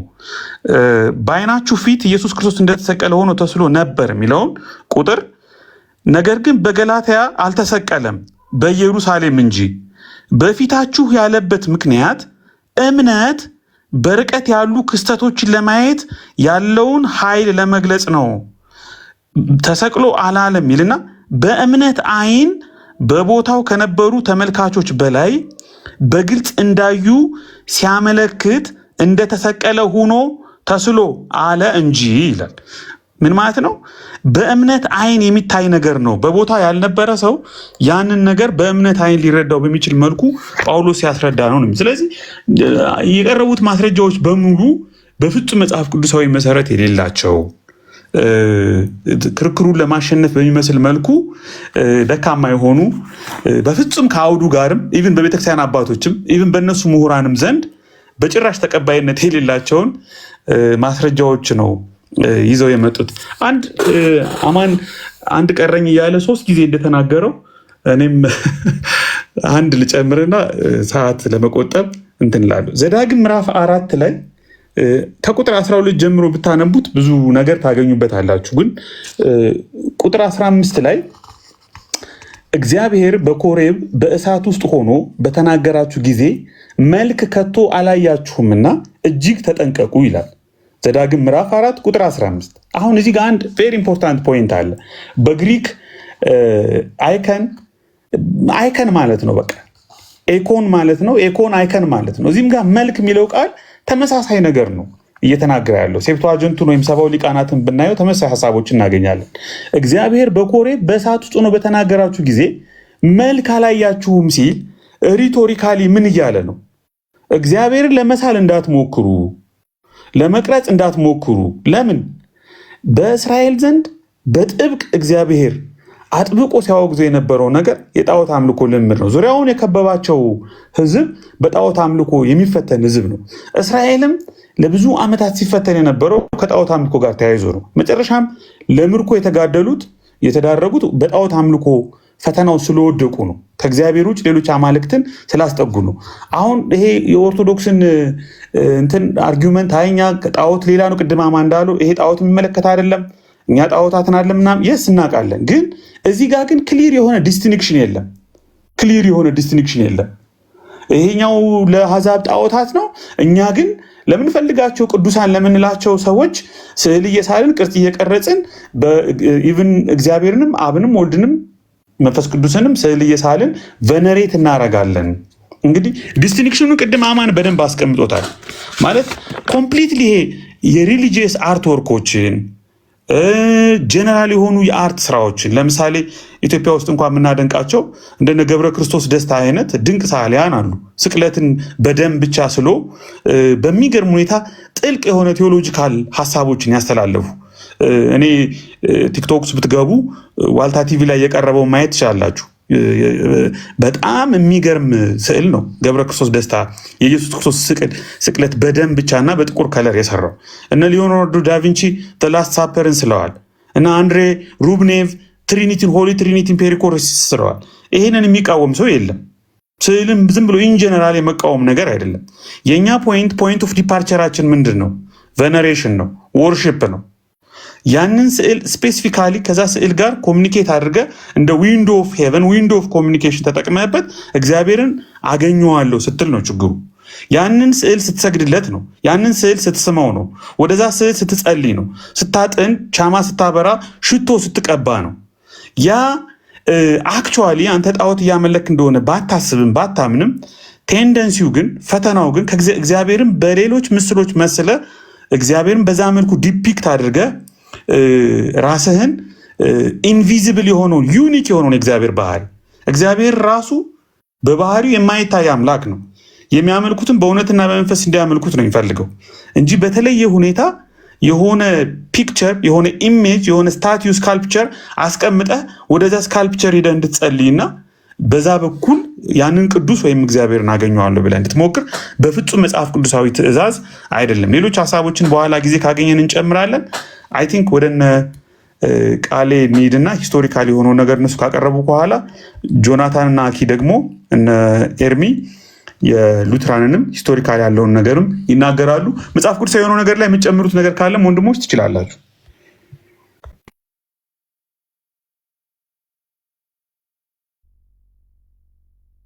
ምናልባት ቢብሊካል የሆነውን ነገር ካልጨረሳችሁ ከዚህ በኋላ ይሄኛውን የአይከኑን ካየን በኋላ ወደ ሂስትሪውን ካየን በኋላ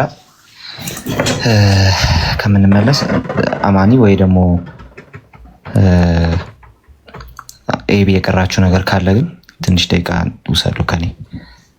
ኦኬ ቃሌ አንድ እንትን ብቻ ነው ማሳየው። ቅድም ያነሳሁት አለና እሱም ብቻ ለማሳየት ነው። ምን የሚል ተወርቶ ነበረ የምታስታውሱ ከሆነ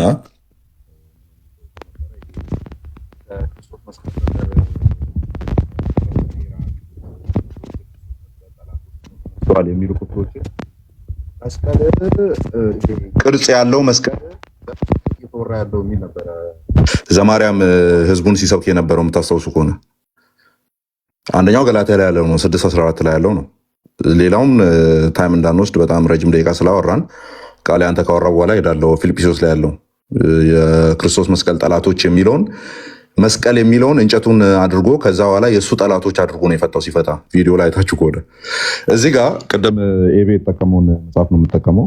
የሐዋርያው ቅዱስ ጳውሎስ መልእክት ከሮሜ እስከ ገላትያ ትርጓሜ ማብራሪያ ክፍል 1 ነው። አዘጋጅ መጋቢ አዲስ ስቡ አዳምጤ ነው። ድምፅ ታፍኗል። አማን ኦኬ፣ እንትኑ ማይክሮፎኑን ይዤ ነው ሶሪ።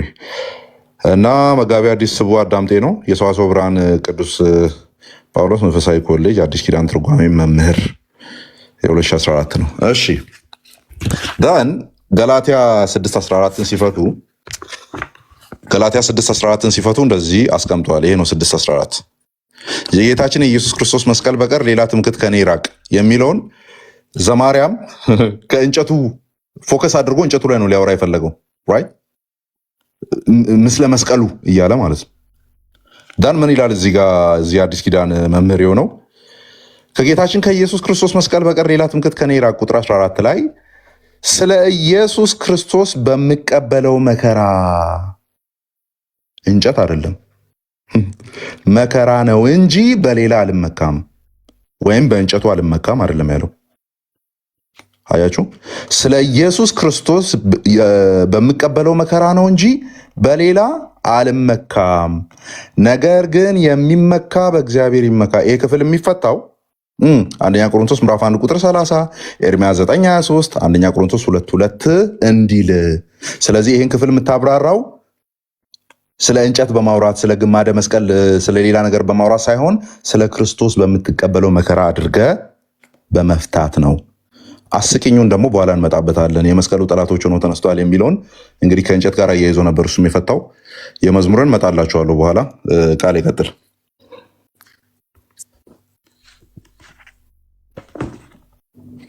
መልካም እሺ፣ በድጋሚ ሁላችሁንም ሰላም ብያለሁ። ዛሬ በምናነሳው ሀሳብ ውስጥ የመጀመሪያው ትልቁ ጥያቄ እኛ ፕሮቴስታንቶች ለምንድን ነው በአይከን ቬነሬሽን ማናምነው የሚል ነገር ነው። ምናልባትም የራሴንም ስናገር ሌሎችም እዚህ ያሉትን ወገኖች ሀሳብ እንደሚጋሩት ይሄን ሀሳብ ስለማስብ ማለት ነው ስለማውቅ። ስለዚህ ይሄንን በድፍረት ማለት እችላለሁ። ፕሮቴስታንት ሆኜ ከምቀጥልባቸው ምክንያቶች አንዱ አይከን ቬነሬሽንን አለመቀበሉ ነው። ፕሮቴስታንቲዝሙ ብዬ በድፍረት መናገር እችላለሁ። እሱ ብቻ ነው አላልኩም። አንዱ ግን አይከን ቬነሬሽንን አለመቀበል ወይም ደግሞ ለስዕላት የሚደረግ ስግደትን አለመቀበሉ እኔም ፕሮቴስታንት ሆኜ እንድቀጥል ያደርገኛል። ምክንያቱም ለስዕላት የሚደረግ ስግደት ሙሉ በሙሉ ክርስቲያናዊ አይደለም ብለን ስለምናምን ማለት ነው። መጽሐፍ ቅዱሳዊ የሆነ ግራውንድ አለው ወይ ከተባለ መጽሐፍ ቅዱሳዊ የሆነ ግራውንድ የለውም። እሱን አሁን ወንድሞች አንስተውታል። እነሱ ያነሱትን ነገር ተመልክታችሁ ከሆነ አይከን ቬነሬሽንን በተመለከተ መጽሐፍ ቅዱስ ላይ አሉ የሚባሉ ጥቅሶች ራሱ ሰልፍ ዲፊቲንግ ናቸው። ምክንያቱም ለኪሩቤሉ ሰገደ የሚል ከቤተ ክርስቲያን አባቶች ማምጣት አይቻልም። ወደ ቤተ ክርስቲያን ታሪክ ስለሆነ የምንሄደው ከዚህ በኋላ እሱም መያዝ ስላለብን ማለት ነው። ስለዚህ አይከን ቬነሬሽን ምንድን ነው፣ ከዛስ አይከን ራሱ ደግሞ ምንድን ነው የሚለውን ነገር አብረን ደግሞ አያይዘን ማየት ስላለብን እሱን ሁሉ አያይዤ ነው የሚሄደው ማለት ነው። ስለዚህ ስለ አይከን ስናወራ በቤተ ክርስቲያን ከጥንት ዘመናት ጀምሮ የአሳ አይከኖችን በአሳ ስዕል ሲግባቡ ስለነበር ማለት ነው። ከዛ ዘመናት ደግሞ በሄዱ ቁጥር መስቀል ደግሞ ኦፊሻል ምልክታቸው ሲሆን ታያላችሁ። ምናልባት በስደት በነበሩበት ዘመን የነበሩ አይከኖችን ብትመለከቱ በኋላ ላይ ትንሽ ለማየት እንሞክራለን። እንትን ታገኛላችሁ ራሱ የሆነ ሰው ሲጠመቅ ምናምን ታገኛላችሁ ምናምን። ስለዚህ ምንድነው ትምህርት የሚያስተላልፉበት እንደዚሁም ደግሞ ከትምህርቱም ባለፈ ደግሞ ሲምፕሊ የሆነ እነሱ የሚዋቡበት የሆነ ለነሱ የኮድ መግባቢያ የሆነ ነገር ጭምር እንደሆነ እንመለከታለን። ስለዚህ አንድ መማማሪያቸው ነው፣ ትምህርት ያስተላልፉበታል። ዛሬ በፕሮቴስታንቱ ቸርችም ይደረጋል። ሁለተኛ ደግሞ ታሪካቸውን የሚመለከቱበትም ነው፣ ደግሞ መግባቢያቸውም ጭምር ነው። ለምሳሌ እንትኖቻቸውን ስትመለከቱ የአሳ ስዕሎቻቸውን ወይም ደግሞ የአሳ ቅርጾቻቸውን ስትመለከቱ አሳውን አቁሞ ሊሰግዱለት አይደለም ያን የሚያደርጉት። ታዲያ ምንድን ነው ያንን የሚያደርጉበት ምክንያት? ሲምፕሊ አንዱ ክርስቲያን ከሌላው የሚግባባበት ስለሆነ ነው፣ በዛ ስደት ዘመን ማለት ነው። ስለዚህ እነዛን ማየት ትችላላችሁ ማለት ነው። ከዛ በተረፈ ለስዕላት የሚደረግ ስግደትን ለማግኘት ምናልባትም ከ6ኛ 7ኛው ክፍለ ዘመን ጀምሮ በተለይ ደግሞ ከ7ኛው ክፍለ ዘመን ጀምሮ ያሉ ሰነዶችን ማየት ግዴታ ሊሆንባቸው ይችላል። ይሄ የምታወራው ሁሉ ማስረጃ አለው? አዎ። በቤተ ክርስቲያን ታሪክ ምን ያህል ግራውንድ አለው? ይህንን የምናነሳው በአጠቃላይ ጀስት እንደተነሱት ክሌሞች ስለሆነ ለነዛ ክሌሞችን ምላሽ እየሰጠን ነው የምንሄደው ማለት ነው። ስለዚህማ በቤተ ክርስቲያን ታሪክ ምንም ግራውንድ የለውም ብለን እንነሳለን። ምክንያቱም ቤተክርስቲያን ታሪኳ የሚጀምረው ከ7-8ኛው ክፍለ ዘመን ሳይሆን ከመጀመሪያው ክፍለ ዘመን ስለሆነ ማለት ነው። ስለዚህ እዚህ ላይ በጣም ሲሪየስ እንሆናለን። መጀመሪያው ክፍለ ዘመን ላይ አልነበረም፣ ሁለተኛ ክፍለ ዘመን ላይ አልነበረም፣ 3ኛው ክፍለ ዘመን ላይ አልነበረም፣ 4ኛው ክፍለ ዘመንም ላይ አልነበረም። የሚያስደንቀው ነገር ግን እዛ ክፍለ ዘመን ላይ አሉ የሚባሉና የሚቀርቡ ነገሮች በሙሉ በኋላ ላይ ያሳያቸዋለሁ ፎርጀሪ የመሆናቸው ጉዳይ ነው። የቤተክርስቲያን አባቶች እነዚህን ምስሎችን ስዕል ምናምን በተመለከተ ምንድን ነበረ ሀሳቢያቸው የሚለውን ነገር ትንሽ እንመለከታለን ማለት ነው። ለማንኛውም ግን መጀመሪያ እስቲ ካታኮምብ ግራፊቲዎችን ዝም ብለን ለመመልከት እንሞክር። እንደው ምንድን ነበረ እንትን ሲያደርጉ የነበረው ምን ነበረ ሲያምኑ የነበረው እንደው ስለዚህ አይከን ስለሚባል ነገር ምን ያምኑ ነበር የሚለውን ነገር በትንሹም ቢሆን ለማየት እንሞክርና ከዛ በኋላ እንትን እናደርጋለን ማለት ነው። ለምሳሌ እንደነዚህ አይነቶቹን ቅድም ሲያነሳ ስለነበረ ማለት ነው ወንድማችን ኤቢ ላይት ኢሹ ስላለብኝ ዛሬ ትንሽ ካሜራ አልከፍትም፣ ይቅርታ ይደረግልኛል። ወደፊት ማለቴ ነው፣ ወደ ራሴ ፊት ማለቴ ነው። እንግዲህ እንደነዚህ አይነት እንትኖችን እንደነዚህ አይነት አይከኖችን ይጠቀሙ ነበረ። አሁን አስቡት አንድ ክርስቲያን በዛ የስደት ዘመን ማለት ነው ለዚህ ለተሳለ አሳ ሲሰግድ ማለት ነው በጭራሽ የሚሆን ነገር አይደለም። በቃ አጠቃቀማቸው እነዚህን አይከኖች በመስራት ነበረ። ቅድም ሲያነሳላችሁ ነበር ኢክቱስ ማለት ይሄ ነው። ኢክቱስ ማለት አሳ ማለት ነው ራሱ ማለት ነው። እዚህ ጋር የምትመለከቱት የግሪኩ ቴክስት ኢየሱስ ክርስቶስ ቴዎስ የሚል ሀሳብ አለው ማለት። ስለዚህ ኢየሱስ ክርስቶስ የእግዚአብሔር ልጅ የሚለውን ሀሳብ ይዛችሁ አዳኝ የሚል ሶቴር ማለት አዳኝ ማለት ነው። እነዚህን ይዛችሁ ሲምፕሊ አሳው ለምንድን ነው የሚጠቅመው፣ ምንድን ነው የሚያስተላልፈው መልእክት የሚለውን ነገር በቀላሉ ለዛ ዘመን እንትን ማድረግ ትችላላችሁ። ለዛ ዘመን መመልከት ትችላላችሁ። በዛ ዘመን ያለውን አጠቃቀም መመልከት ትችላላችሁ። ለምሳሌ እዚህ ጋር ክርስቶስ ነው የሚለው ክርስቶስ ማለት ነው። ከዛ እዚህ ጋር ዶቭ ታያላችሁ። እንደነዚህ አይነት ነገሮችን ይጠቀሙ ነበረ።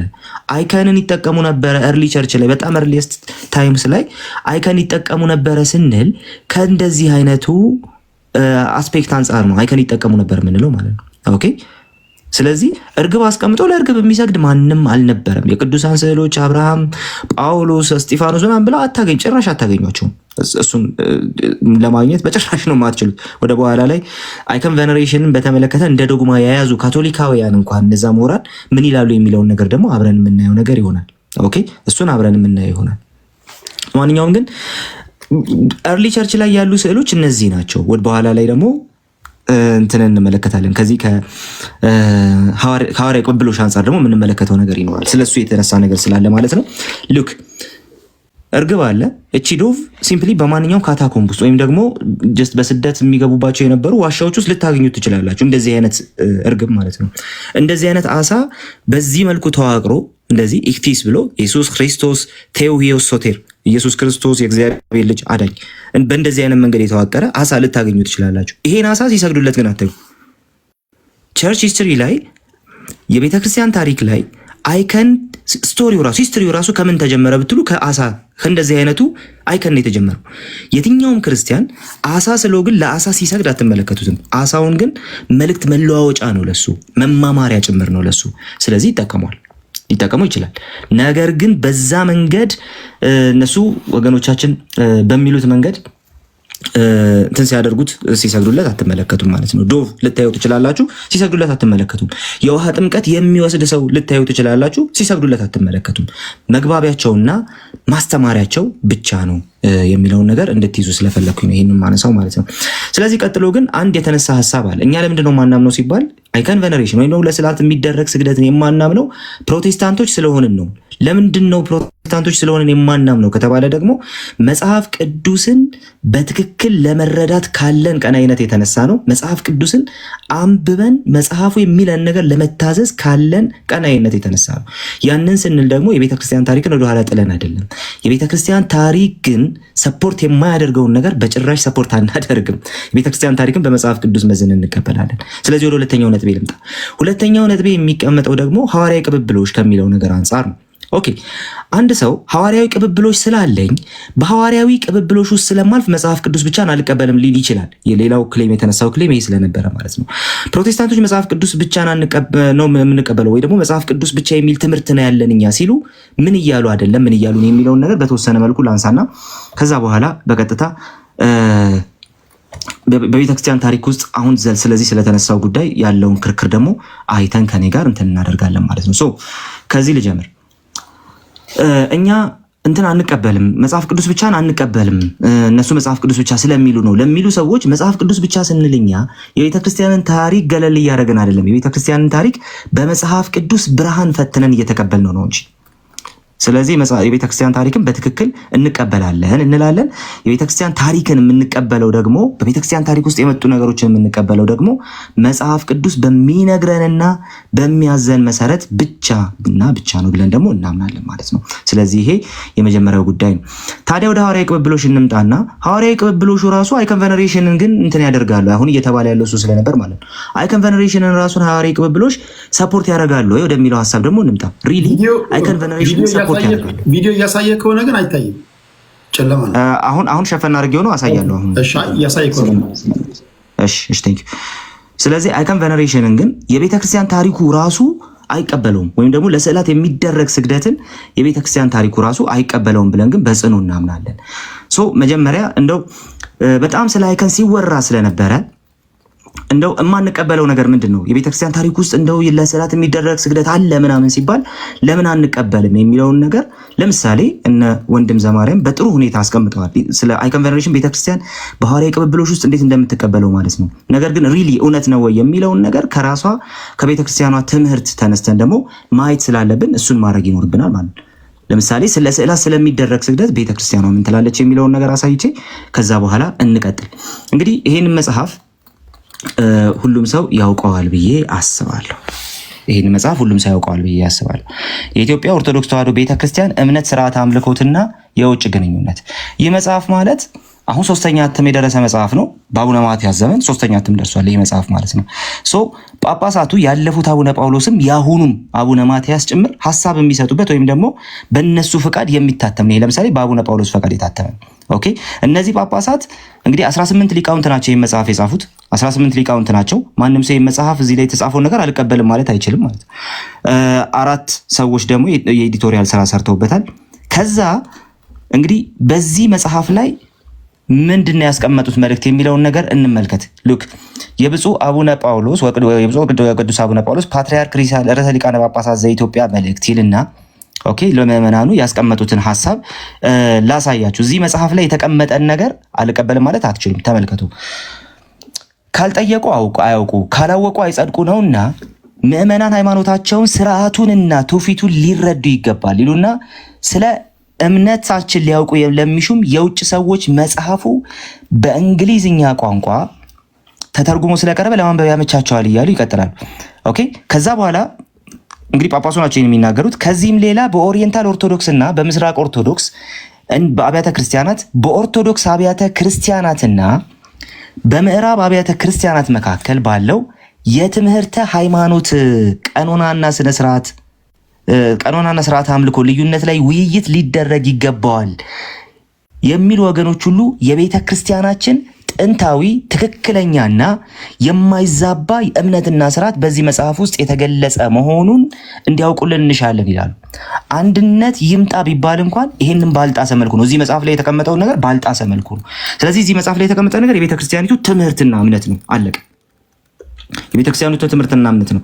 ስለዚህ ስለ ስዕል በዚህ መጽሐፍ ላይ የተቀመጠ ነገር ቤተክርስቲያኒቱን ዲፋይን ያደርጋል። አንድ ሁለተኛ በሐዋርያዊ ቅብብሎች የመጣ ትምህርት ነው ያለን ስላሉ ያ ማለት ከሐዋርያት ጀምሮ ባልተቆራረጠ መልኩ የመጣ ቅብብሎች ነው ያለን በትምህርት ላይ ምንም አይነት እንከን አይገኝብንም ስላሉን ኦኬ ከሐዋርያት ጀምሮ የተቆራረጠ የመጣ ከሆነ እንከን ስለማይኖሩ ማለት ነው ስላሉን ይህ መጽሐፍና ይህ የሐዋርያዊ ቅብብሎች ክሌም የስዕል ትምህርት ነው ወይም ደግሞ ለስዕል የመስገድን ትምህርት ፕሩቭ ሊያደርገው ይገባል። በኃይል ነው ፕሩቭ ሊያደርገው የሚገባው።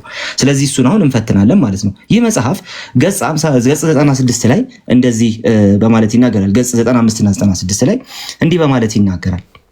ስዕሎች ለምን ይሳላሉ የሚለውን ነገር ያስቀምጣል ምናምን። ከዛ በኋላ ስለ ጌታ ስዕል ታሪኮች አሉ ይላል።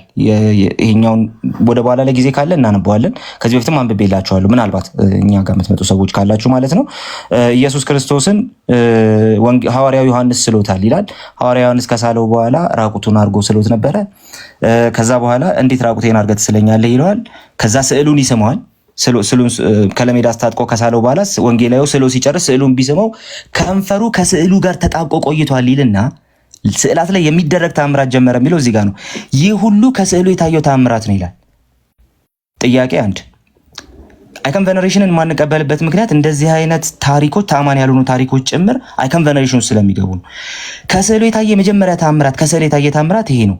ከንፈሩ ዮሐንስ ከስዕሉ ጋር ተጣብቆ ቆይቷል። ዮሐንስ እንግዲህ አስቡት ዮሐንስ ወንጌልና ሌሎች 3 መልእክቶች ጽፏል። 4 ጽሁፎችን ጽፏል። መጽሐፍ ቅዱስ ላይ 4 ጽሁፎች አሉት። ኦኬ ሐዋርያው ዮሐንስ ራሱ ማለት ነው ጠቅሶት አያውቅም። መጀመሪያ፣ ሁለተኛ፣ ሶስተኛ፣ አራተኛ ክፍለ ዘመን ላይ ይሄን ታሪክ ያነሳ የቤተ ክርስቲያን አንድ አባት የለም። በሐዋርያዊ ቅብብሎች የመጣ ትምህርት ነው ያሉን ሰዎች በትውፊት መጣ የሚሉትን ይሄንን ከመጀመሪያ፣ ሁለተኛ፣ ሶስተኛ ክፍለ ዘመን አምጥተው ይሄ ስዕል ተአምር ሰራ ያሉትን ስዕል ማለት ነው ፕሩቭ ሊያደርጉት አይችሉም። በስዕላት ተአምር ተደረገ የሚሉ ነገሮች በሙሉ 9፣ 10፣ 11ኛ ክፍለ ዘመን ላይ ያሉ ተአምራት የተባሉ ነገሮች ናቸው። ስለዚህ አይከን ቬነሬሽንን ሰፖርት ሊያደርጉ የሚችሉ በተለይ በሐዋርያዊ ቅብብሎች አስፔክት ውስጥ አይከን ቬነሬሽንን ሰፖርት የሚያደርጉ አይደሉም። ለማንኛውም ግን እንቀጥል። እኔ የፈለኩት እሱን ስላልሆነ ማለት ነው። ተመልከቱ፣ ይህን እንድታይ የፈለኩት በስዕል ፊት ቆሞ መጸለይ፣ በደንብ አንብቡት። በስዕል ፊት ቆሞ መጸለይ ከባለ ስዕሉ ረድኤትን በረከትን መለመን መማጠን ነው። ለስዕል የጸጋ ስግደትን መስገድ ስዕልን መሳለም በስዕሉ አማካይነት ለስዕሉ ባለቤት ክብርንና ፍቅርን ለመግለጥ ነው አለ። አይታችሁታል። በስዕል ፊት ቆሞ መጸለይ ከባለ ስዕሉ ረድኤትና በረከትን መለመን መማጸን ነው። ሌላ እሱ ብቻ አይደለም፣ ለስዕል የጸጋ ስግደት ራሱ መስገድ አለባችሁ ይላል። ቀጥሎ ግን የሚያመጣው ቦልድ ክሌም አለ። ከመቼ ጀምሮ የነበረ ነው አላችሁ? ለስዕል የጸጋ ስግደት መስገድ፣ ስዕል መሳለም ምናምን። ይኸውም አለ የቤተ ክርስቲያን ሕልውና ከታወቀበት ጊዜ ጀምሮ የነበረ ጥንታዊ ትውፊት ነው አለ። አሁን የምንፈልገው አንድ ነገር አለ። እሱ ምንድን ነው? በሐዋርያዊ ቅብብሎች ነው የመጣው ብለዋል ትምህርታቸውን። አንድ ሁለተኛ እመኑ እያሉ ያሉት ይህን ስለሆነ ማለት ነው። ሁለተኛ የቤተ ክርስቲያን ሕልውና ከታወቀበት ጊዜ ጀምሮ ጋይስ፣ መቼ ነው የቤተ ክርስቲያን ሕልውና የታወቀው? ለእናንተ ትቼዋለሁ። የዛሬ 2000 ዓመት ይሄ ትምህርት ነበር እያሉ ነው ያሉት ባጭሩ። ኦኬ የዛሬ 2000 ዓመት ይሄ ትምህርት አለ እያሉ ነው። በቤተ ክርስቲያናችን ስርዓት ለተሳሉና በጸሎት ለከበሩ የጌታ የእመቤታችን የቅዱሳን መላእክት ጻድቃንና ሰማዕታት ስዕሎች የጸጋ የአክብሮት ስግደት አስተብርኮና አድንኖ ማቅረብ እንደሚገባ ቤተ ክርስቲያናችን ታምናለች፣ ታስተምራለች ብለው መልክዓ ስዕል የተሰኘን ገድላት መከራከሪያ አይደሉም ይሉናል። ተአምራት እንደነዚህ አይነት ነገሮች መከራከሪያ አይደሉም ይሉናል። ለቤተ ክርስቲያኑ ኦፊሻል ትምህርት የማይዛባ እምነት ላሉት ትምህርት ማስረጃ የሚጠቅሱት መልክዓ ስዕል ነው። መልክዓ ስዕል ነው የሚጠቀሰው፣ መከራከሪያ አይደለም። እዚሁ ቤት ዲቤት ላይ ይሄ ነገር እንደነዚህ አይነት ነገሮች መከራከሪያ አይደሉም ተብለናል። እዚህ ግን መልክዓ ስዕል ይጠቀሳል፣ ኦፊሻል የቤተ ክርስቲያኒቱ ዶክመንት ላይ ማለት ነው። ኦኬ። ስለዚህ መልክዓ ስዕል የተጠቀሰው ለምንድን ነው? በስዕልሽ ፊት እሰግዳለሁ ወለስዕለ ወልድኪ ገኒ ለልጅሽም በልጅሽም ስዕል ፊት ማርያም ድንግል ማርያም ማዶን የአዶናይ እናት ማርያም በስዕልሽ ፊት እሰግዳለሁ የሚለው መልክዓ ስዕል ላይ ተቀምጧል። እንደ ማስረጃ የቀረበው እንግዲህ ኦኬ።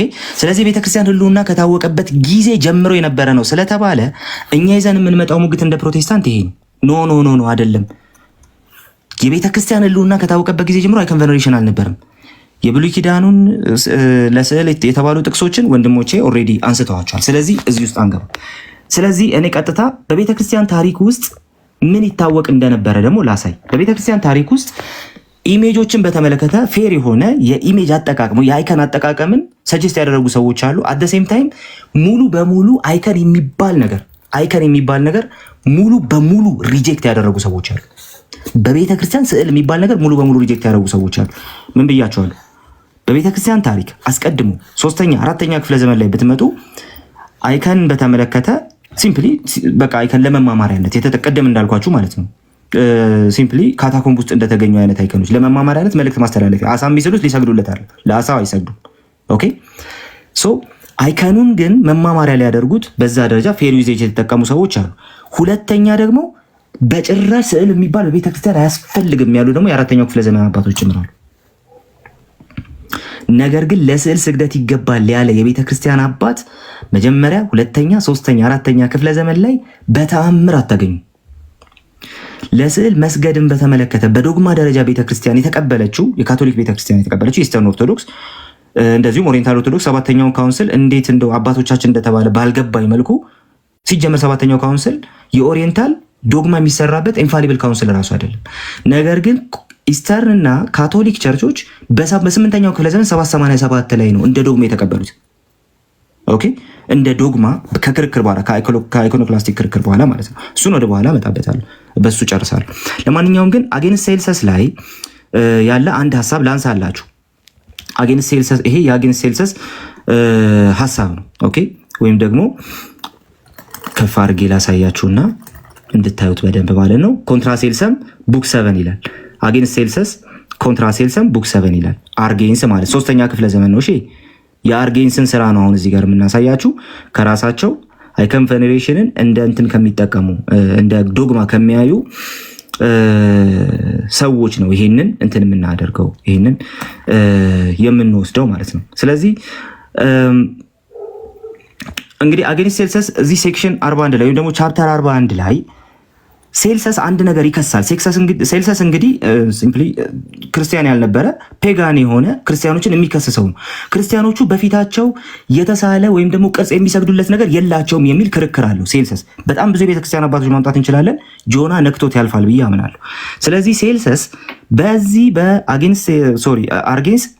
በዚህ በአጌንስት ሴልሰስ ለሴልሰስ በሚጽፈው ሴልሰስን ተቃውሞ በሚጽፈው ደብዳቤው ላይ አንድ ነገር ይናገራል። ስለዚህ ተመልከቱት ምን እንደሚል። ሴልሰስን በተመለከተ አርጌንስ ምን እንደሚል ሂ የሚለው ሴልሰስን ነው። ሂ ሪፈርስ ቱ አስ ኦኬ ማን ሴልሰስ ማለት ነው። አንድ ነገር ያሳየናል። ቱ ዲቫይንሊ ኢንስፓየርድ ፖኤትስ አስ ሂ ኮልስ ዘም ቱ ዋይዝ ሜን ኤንድ ፊሎሶፈርስ ዊዛውት ሜንሽኒንግ ዴር ኔምስ አለ። ስማቸውን ሳይጠቅስ ፈላስፎች እና በጣም ጥበበኞች የሚላቸውን የራሱን ሰዎች ይጠቅሳል አለ። ይሄ ፔጋን ሰው ማለት ነው። በቃ አረማዊ የሆነ ሰው ነው ሴልሰስ ማለት። አርጌንስ ይሄ ሰው እነዚህን ፊሎሶፈርስ ይጠቅሳቸውና አለ ከዛስ ሶ ዳት አፍተር ፕሮሚሲንግ ቱ ፖይንት አውት ዶስ ሁ ሹድ ጋይድ አስ እኛን ጋይድ ሊያደርጉን የሚችሉ ሂ ሲምፕሊ ብሎ የሚጠቅሳቸው ማለት ነው ሃንድስ አስ ኦቨር ጀነራል ዌይ ቱ ዲቫይንሊ ኢንስፓየርድ ፖኤትስ ዋይዝ ሜን ኤንድ ፊሎሶፈርስ ኢፍ he had specified their names in particular, we should have felt ourselves ተረጉምላችኋለሁ መጨረሻ ላይ bound to show him that he wished to give us as guides men who were blinded to the truth. ለእውነት የታወሩ ሰዎችን ነው ጋይድ ያርጓቸው ብሎ የሚነግረን ፈላስፎቹ ማለት ነው፣ የግሪክ ፈላስፎችን and who must therefore lead us into error እያለ ይናገራል። ኦኬ ስለዚህ እንዳላረዝምባችሁ ምን ይላል? እነ ሆሜርን ከዛ በኋላ ደግሞ እነ ኤምቤዶሲስን እነ ፓርሚንዴስን ምናምን ይጠቅስና ሆሜር ራሱን ይጠቅስና ኤንድ ሄስኖይድ አር ደ ፐርሰንስ አለ። እነዚህን ፈላስፎች ነው የሚለው፣ ሴልሰስ ነው አርጌንስ የሚለው whom he means by ኢንስፓየርድ ፖኤትስ ይቅርታ ያላቸው ገጣሚያን ያላቸው እነዚህን ፈላስፎች ነው አለና ከዛ እንደዚህ አለ let anyone show how those who follow their guidance የነዚህን ጋይዳንስ የነዚህን ሰዎች አመራር የሚከተል ሰው አለ walk in a better way እስቲ ያሳየን or lead images a more excellent life than those who being taught in the school of Jesus Christ አለ። ባጭሩ እያለ ያለው ይሄ ነው። እነዚህ ኢንስፓየርድ ብሎ የሚጠራቸውን እነዚህን በቃ መልካም ሰዎች እና በጣም ጠቢባን ብሎ የሚጠራቸውን ሰዎች ሴልሰስ የተባለው ፔጋን ሰው ማለት ነው እስቲ ያምጣቸውና እነሱ ትምህርት ቤት የተማሩ ሰዎች በኢየሱስ ክርስቶስ ትምህርት ቤት ከተማሩ ሰዎች የተሻለ ህይወት እየኖሩ እንደሆነ ያሳየን ይላል። ከዛ በኋላ ሉክ who being taught in the school of Jesus Christ አለ በኢየሱስ ክርስቶስ ትምህርት ቤት የተማሩ አለና በኢየሱስ ክርስቶስ ትምህርት ቤት የተማሩ ምን ያደርጋሉ አለ have rejected ይሄን ሪጀክት ያደርጋሉ አለ all images and statues and even all Jewish superstition አለ። የትኛውንም ኢሜጅ ምስልና ሐውልት ሪጀክት የሚያደርጉ እነዚህ ክርስቲያኖች ፊት ያምጣቸውና የነዚህን ፈላስፎች ተማሪዎች እስቲ ያቆማቸውና ለዕልናቸውን ያሳያል ይላል። ሶ the moral is አርጌንስ እየተናገረ ያለው በኢየሱስ ክርስቶስ ትምህርት ቤት የተማሩ የሚላቸው ሰዎች ምንድናቸው አለ። የሚቀልመውን ቦታ ተመልከቱት። የጁዊሽ ሱፐርስቲሽንን የሚንቁ ናቸው፣ የሚክዱ ናቸው፣ የማይቀበሉ ናቸው አለ። የትኛውንም ኢሜጅ እና ስታቹ እያንዳንዱን ኢሜጅ እና ስታቹ የተባለን ነገር ሪጀክት የሚያደርጉ ናቸው። ኦኬ አይታችኋል። በኢየሱስ ክርስቶስ ትምህርት ቤት የተማረ ማን ነው ብትሉት ለስዕል የሚሰግድ በተአምር አይላችሁም፣ በተአምር አይላችሁም። ማ አርጌንስ። እንቀጥል። ይሄን ላሳይና ከዛ በኋላ ወደ ሌላው ሐሳብ ሄዳለሁ ማለት ነው። ይሄ ሰው ደግሞ ላሳያችሁ። ይሄ ሰው ማለት ደግሞ ሌተር 51 የማን ነው? ኦኬ እያያችሁና ሌተር 51 ማለት እየተጻፈ ያለው ማለት ነው። እየተጻፈ ያለው ኤጲፋኒዮስ ሰላሚስ ነው። ኤጲፋኒዮስ ሰላሚስ ማለት ሳይፕረስ ውስጥ የነበረ ሰው ነው። ቆጵሮስ ውስጥ የነበረ ሰው ነው። ኤጲፋኒዮስ ሰላሚስ የአራተኛው ክፍለ ዘመን በጣም አሪዮሳውያኑን በመዋጋት በጣም ኃይለኛ የሆነ አስተዋጽኦ የሚያደርግ ሰው ነበር ኤጲፋኒዮስ ሰላሚስ ማለት። ስለዚህ ኤጲፋኒዮስ ሰላሚስ ሌተር 51 ላይ የተናገረውን በጻፈው ደብዳቤ ላይ የተናገረውን ነገር ነው የሚያሳየው። moreover I have heard that አለ certain persons have this grievance against me አለ። የሆኑ ሰዎች አዝነውብኛል አለ። when I accompanied you to the holy place called ቤቴል የምትባል ቦታ ስሄድ አለ there to join you in celebrating the collect after the use of the church I came to a villa called Anablata and as I was passing I saw a lamp burning there አለና ከዛ asking what place it was and learning it to be a church I went to pray and found there a curtain hanging on the doors of the said church dyed and embroidered. It bore an image either of Christ or of one of the saints አለ። አሁን የሚለውን ተመልከቱ። ወደ ቤቴል በመጣው ጊዜ አናብላታ ወደምትባል ቦታ መጣውና ጠየቅኩኝ አለ። ምን ጠየቅኩ አለ? ቦታው ምን እንደሆነ ጠየቅኩ። ስጠይቅ ቸርች ነው አሉኝ። ቤተክርስቲያን ነው ብዬ ስገባ ቤተክርስቲያን ነው ስላሉኝ ስገባ መጋረጃ አየሁ። ያ መጋረጃ የኢየሱስ ይሁን የሌላ ቅዱስ አሁን የማላስታውሰው ፊት ተጠልፎበት ነበር አለ። ኢሜጅ ነበረው አለ። ያ ኢሜጅ መጋረጃው ላይ ያለው ጥልፍ አለ የኢየሱስ ክርስቶስ እንደዚሁም ወይ ካልሆነ ደግሞ የአንድ ቅዱስ ምስል ነው የሚሆነው አለ። I do not rightly remember አላስታውሰውም አሁን አለ የማን እንደሆነ የኢየሱስ ወይ የአንድ ቅዱስ ነው የሚሆነው አለ። seeing this and being Lord an image of a man should be hung up in Christ's church contrary to the teaching of the scriptures። ጭራሽ ኤጲፋኒዮስ ሰላሚስ ደግሞ ምንድነው የሚለው? ጭራሹኑ ከመጽሐፍ ቅዱስ አስተምሮ ውጪ በሆነ መንገድ የሰው ምስል የያዘ መጋረጃ ስላየሁኝ እኔ ተበሳጨው እያለ ነው ያለው። በቤተ ክርስቲያን አሁን የሚሰገድላቸውን ስዕሎች አይደለም መጋረጃ ላይ የተጠለፈ ምስል ሲያይ ይበሳጫል። ኤጲፋኖስ ሰላሚስ በጣም ትልቅ አባት ኦኬ፣ ትልቅ አባት። ከዛስ እንደዚህ ይላል I tore it asunder and advised the custodians of the place to use it as a winding sheet for some poor personal ለደሃ ሰው መግነዝ እንዲሆን በቃ አውርጄ ቀደድኩትና ሰጠዋቸው፣ በዚህ ምክንያት ከፋቸው ይላል። ስለዚህ እኔ እንዳላደግማቸው እንትን በማለት እንዳላደግማቸው ከፋቸው፣ ቢያንስ እንኳን ተካለን አሉኝልና ከዛ በኋላ ገዛውላቸው አለ። ልሙጥ የሆነ መጋረጃ ገዛውላቸው ይላል። ኦኬ ከዛ በኋላ የሚለውን ተመልከቱት።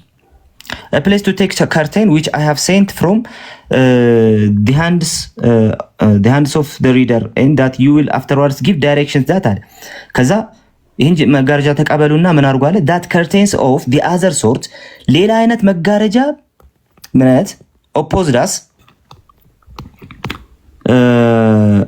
they are to our religion ለሃይማኖታችን ተቃራኒ የሆነ ሌላ መጋረጃ እንዳታደርጉ ንገራቸዋልና shall not be hung up in any church of Christ በየትኛውም የክርስቶስ ቤተክርስቲያን የማይፈቀዱ አይነት ልክ ያልሆኑ አይነት መጋረጃዎች እንዳይደረጉ መከልከል አለበት። የኢየሱስ የራሱ ፊት የያዘ ምስል ቢሆን ነው እንዳታደርገዋል። a man of your ከዛ እንደዚህ a man of your uprightness should be careful to remove an occasion of offense unworthy alike of the church of Christ and of those Christians who are committed to your church ያለ ይነግረዋል ማለት ነው። በጭራሽ መደረግ የሌለባቸው ነገሮች ናቸው። ምንድነው መደረግ የሌለበት? የሰው ምስል ያለው የየትኛውም ቅዱስ ይሁን የየትኛውም የኢየሱስ ክርስቶስ እንኳን ቢሆን ምስል ያለበት ጨርቅ መጋረጃ እንዳታረጋል። ይሄ ከመጽሐፍ ቅዱስ ትምህርት ውጪ ነው፣ ከቤተ ክርስቲያን ትምህርት ውጪ ነው። ወገኖቻችን ለስዕል መስገድ ሐዋርያዊ ነው ይሉናል። ሐዋርያዊ ቅብብሎሽ አለ ይሉናል። ኤጲፋኖስ ሰላሚስ አያውቀውም፣ አርጌንስ አያውቀውም። ሌሎችንም መመልከት እንችላለን፣ ሌሎችንም ማየት እንችላለን። አያውቁት። በአጠቃላይ አይኮኖክላስት የሚባል ሴክሽን አለ፣ ወይም ደግሞ ስዕል በጭራሽ በቤተክርስቲያን ጥቅም ላይ መዋል የለበትም የሚል ሴክሽን ነበር፣ የሚል ሰው ነበር፣ ወር ደግሞ የሚሉ አባቶች ነበሩ። እንደዚሁም ደግሞ እንዲሁ አይኮኖችን ለመልእክት መለዋወጫ የሚጠቀሙ ደግሞ አባቶች ነበሩ፣ ለመማማር አይነት የሚጠቀሙ አባቶች ነበሩ። በምንም አይነት ተአምር ለስዕል ግን የሚሰግድ የጸጋ ስግደት ለስዕል ይገባል ብሎ ያስተማረ አባት በመጀመሪያዎቹ 400 ዓመታት አታመጡ።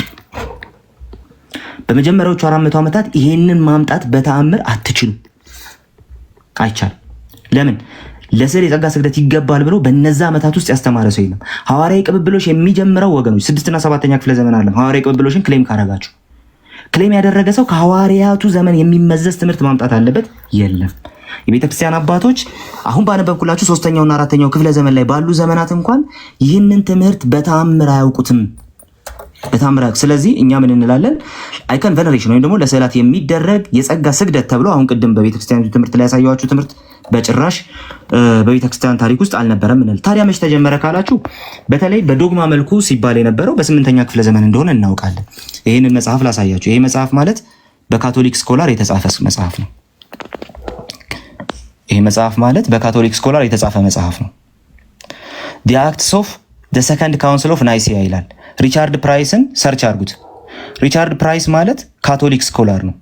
ይሄ ማለት ሁለተኛው የኒቂያ ካውንስል 8ኛው ክፍለ ዘመን ላይ የነበረ ሁለተኛው የኒቂያ ካውንስል። ስለዚህ ሰብስቦ ያስቀመጠው እዚህ ላይ ምንድነው? እዛ ካውንስል ላይ የተባሉና የተደረጉ ነገሮችን በሙሉ በዚህ መጽሐፍ ሰብስቦ አስቀምጧል ሪቻርድ ፕራይስ። ይሄ 7ኛው ካውንስል ወይም ደግሞ 8ኛው ክፍለ ዘመን ላይ የተደረገ ካውንስል ማለት ለስዕል መስገድ እንደ ዶግማ የጸደቀበት ካውንስል ነው። ስለዚህ የዛን ካውንስል እዛ ካውንስል ላይ የተከሰቱ ነገሮችን ሰብስቦ እዚህ ላይ አስቀምጦልናል። ለማንኛውም ግን ላሳያችሁ፣ አንዳንድ ነገሮችን ላሳያችሁ፣ ከየገጹ ያነሳዋቸውን ነገሮች ላሳያችሁ። ይህ መጽሐፍ ግን አንብቡት። ለምሳሌ የግሪክ አባቶች ኢሜጅ ላይ ምን ይሉ ነበር ይላል። ይሄ ሰው ፕሮቴስታንት አይደለም። አይከን ቬነሬሽን ላይ ከኦርቶዶክስ ወገኖቻችን በበለጠ መልኩ 7ኛውን ካውንስል በመቀበሉ እንደ ዶግማ አይከን ቬነሬሽንን የሚቀበል ሰው ነው ይሄን የጻፈው። ስለዚህ ታማኒ ምንጭ ነው ማለት ነው። ለማንኛውም እንቀጥል።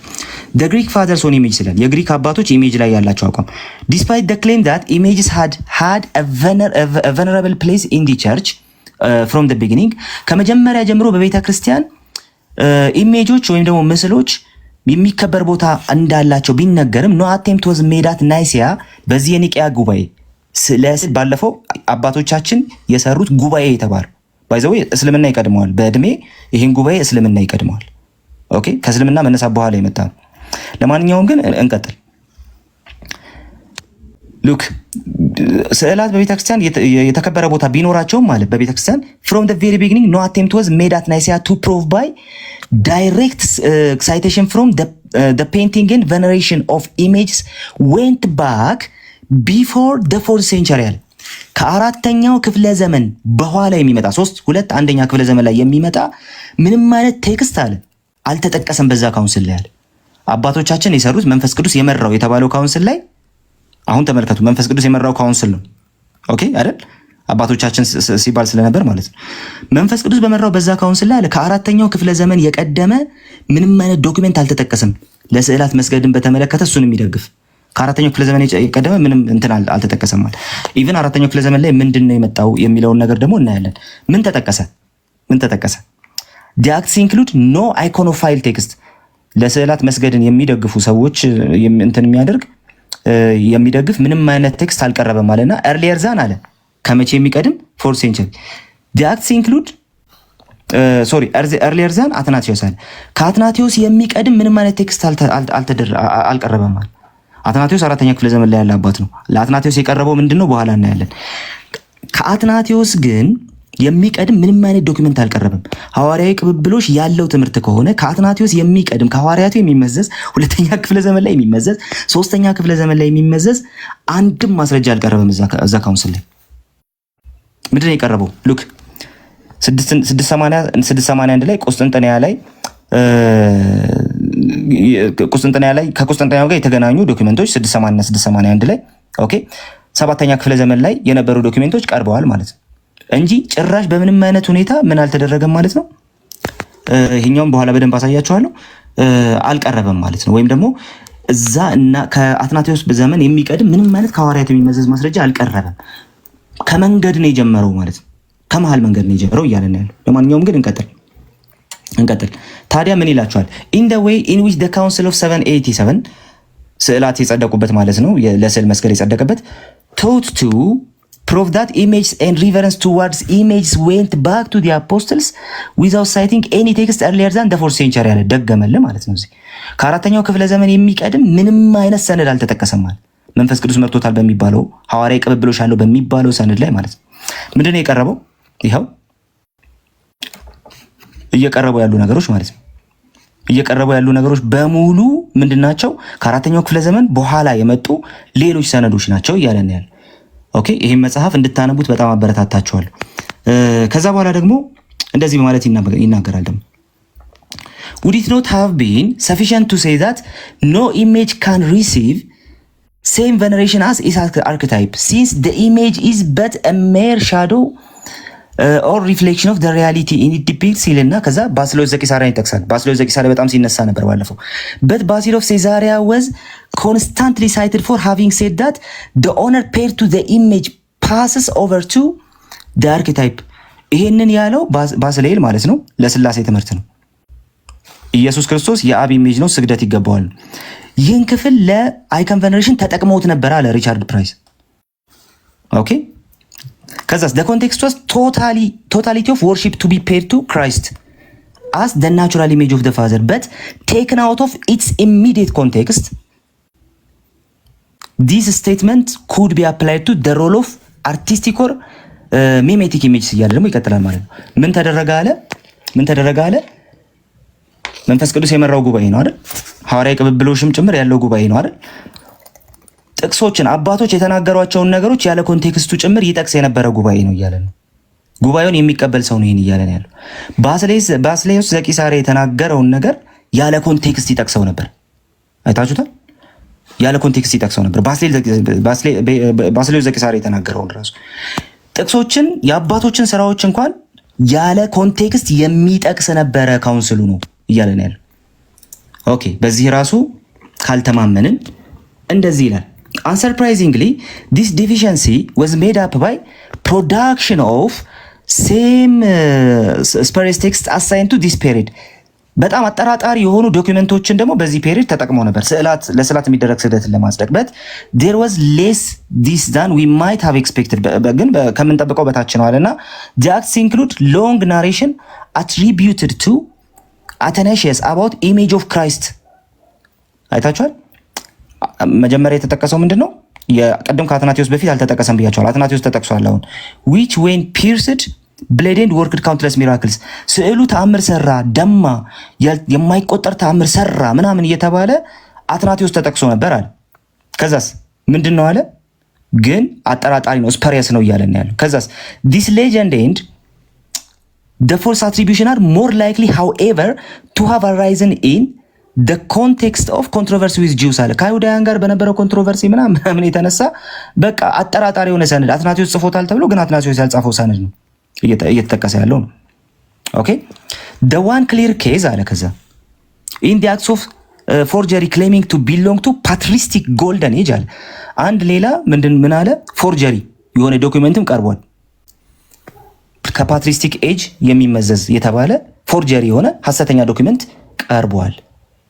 ኦኬ ቀርቧል ይልና ከዛ በኋላ እንዲህ ይላል that is manifestly of iconophile origin ለስዕላት መስገድን የሚደግፉ 6 እና 7ኛ ክፍለ ዘመን ላይ የመጡ ሰዎች እንትን ያደረጓት ያሉት ማለት ነው። ሲምፕሊ ከነሱ ኦሪጂን የሚመዘዝ ምን አለ? is supposed later from ባሲሎስ ቄሳሪያ። ባሲሎስ ዘቂሳሪያ በጣም በተደጋጋሚ ሲነገር ሰምታችሁታል። ባሲሎስ ዘቂሳሪያ ጽፎታል የተባለ ፎርጀሪ የሆነ ባሲሎስ ዘቂሳሪያ ያልጻፈው ሰነድ ጭምር ካውንስሉ ላይ ቀርቧል። ለስዕል መስገድ መጽሐፍ ቅዱሳዊም ሐዋርያዊም ነው ተብሎ የጸደቀበት የ787ቱ ካውንስል ላይ የቀረቡ ሰነዶች ሐሰተኛ ሰነዶች ናቸው። በአባቶች ስም የተነገደባቸው ሰነዶች ናቸው። 4ኛ ክፍለ ዘመን ላይ አትናቴዎስ ከመጠቀሱ ውጪ ከአትናቴዎስ በፊት አልተጠቀሰም ተባለ። አንድ ሁለተኛ ኢቭን አትናቴዎስ ሲጠቀስ አከራካሪ ሰነድ ነው የተጠቀሰው። አትናቴዎስ ራሱ ያልጻፈው ፎርጀሪ ሰነድ ነው የተጠቀሰው። ባሲሎስ ያልጻፈው ፎርጀሪ ሰነድ ነው የተጠቀሰው። ሌተር 360 ታውቁታላችሁ። እንደዚህ እያለ ይቀጥላል። በአጭሩ ይህን መጽሐፍ እንድታነቡት ጋብዛችኋለሁ፣ አበረታታችኋለሁ። ምክንያቱም ይህ መጽሐፍ የተጻፈው አይከን ቬነሬሽንን በሚደግፍ ካቶሊክ ጸሐፊ ስለሆነ የተሰበሰበው። በአጭሩ እንደዚህ ላስቀምጥ። በቤተክርስቲያን ታሪክ ውስጥ ለስዕላት መስገድን በተመለከተ የቤተክርስቲያን ህልውና ከጀመረበት ጊዜ አንስቶ ለስዕላት መስገድ፣ የጸጋ ስግደት መስገድ የነበረ ልምምድ ነው ትላለች ቤተክርስቲያኗ። ነገር ግን ይህን ፕሩቭ ማድረግ አትችልም። ለምን? መጀመሪያ ክፍለ ዘመን ላይ አልነበረም፣ ማምጣት አይቻልም። 2ኛ ክፍለ ዘመን ላይ አልነበረም፣ 3ኛ 4ኛ ክፍለ ዘመን ላይ አልነበረም። ሁለተኛ 3ኛና 4ኛ ክፍለ ዘመን ላይ ስዕላትን ፌር ዩዜጅ የሚደግፉ ወይም ደግሞ ስዕላትን ለመማማሪያነት የሚጠቀሙ አባቶች አሉ። እንደዚሁም ጭራሽ ስዕል የሚባል በቤተክርስቲያን መኖር የለበትም የሚሉ አባቶች አሉ። ነገር ግን ለስዕል መስገድ ይገባል የሚሉ አባቶች ልታገኙ አትችሉም። ሶስተኛ በ787 በ8ኛው ክፍለ ዘመን በነበረው 2ኛ የኒቂያ ጉባኤ ላይ ለስዕል መስገድ ያልሰገደ ራሱ አናቴማ ሲባል ልክ ታምረ ማርያም ላይ እንደተቀመጠው ለስዕሏ ያልሰገደ ከቆመበት ተለይቶ ይጥፋ እንደተባለ ስም አጠራሩ አይታወቅ እንደተባለ እንዲህ አይነቱ አናቴማ የተቀመጠበት ካውንስል ላይ መንፈስ ቅዱስ የመራው የተባለ አባቶቻችን የሰጡት ካውንስል የተባለው ያ ካውንስል ላይ የቀረቡ አብዛኞቹ ሰነዶች አጠራጣሪ ሰነዶች ናቸው። አባቶች ያልጻፏቸው በአባቶች ስም የተነገደባቸው ሰነዶች ናቸው። ፕሮቴስታንት ነው ያለው አይደለም። ታዲያ ካቶሊክ ይሄን ካውንስል የሚደግፍና የሚቀበል ካቶሊክ ነው ያለው። ካቶሊክ ስኮላር ነው ያለው። ስለዚህማ ለስዕል መስገድ ሐዋርያዊ ቅብብሎሽ አይደለም። በምንም አይነት ሁኔታ በሐዋርያዊ ቅብብሎሽ ውስጥ የመጣ ትምህርት አይደለም። በምንም አይነት ሁኔታ ጌታ ኢየሱስ ያስተማረው ትምህርት አይደለም። እኛ ጌታ ኢየሱስ ክርስቶስ ያዘዘውን ነገር ለማድረግና ለመኖር የምንተጋ ክርስቲያኖች ስለሆንን አይከን ቬነሬሽንን አንቀበልም። ኢየሱስ አላስተማረውም፣ አባቶች አላስተማሩትም። አስተምረውታል ካላችሁ ደግሞ በእነሱ ስም መነገድ ነው፣ ወይም ደግሞ ሐሰተኛ ሰነድ ይዛችሁ ነው የምትቀርቡት። ከዚህ የተነሳ አይከን ቬነሬሽን በቤተ ክርስቲያን ታሪክ ውስጥ ምንም አይነት ጥሩ ቦታ የሌለው ትምህርት ነው። በኋለኞች ዘመናት የመጣ ትምህርት ነው። ኢቭን እስልምና የሚቀድመው ትምህርት ነው። ከዚህ የተነሳ አይከን ቬነሬሽንን ማንም ሰው መቀበል የለበትም እንላለን። ፕሮቴስታንት ሆነን የምንቀጥለው ጌታ ኢየሱስ ክርስቶስን ታዘነው እንድንኖር፣ በዚህ ደረጃ ታዘነው እንድንኖር የሚያስችል አቅም ስለሚሰጠን ነው እንላለን። ተባረኩ። ቴንኪው። ከልብ ነው ማመሰግነው። ቅድም እንደነገርኳችሁ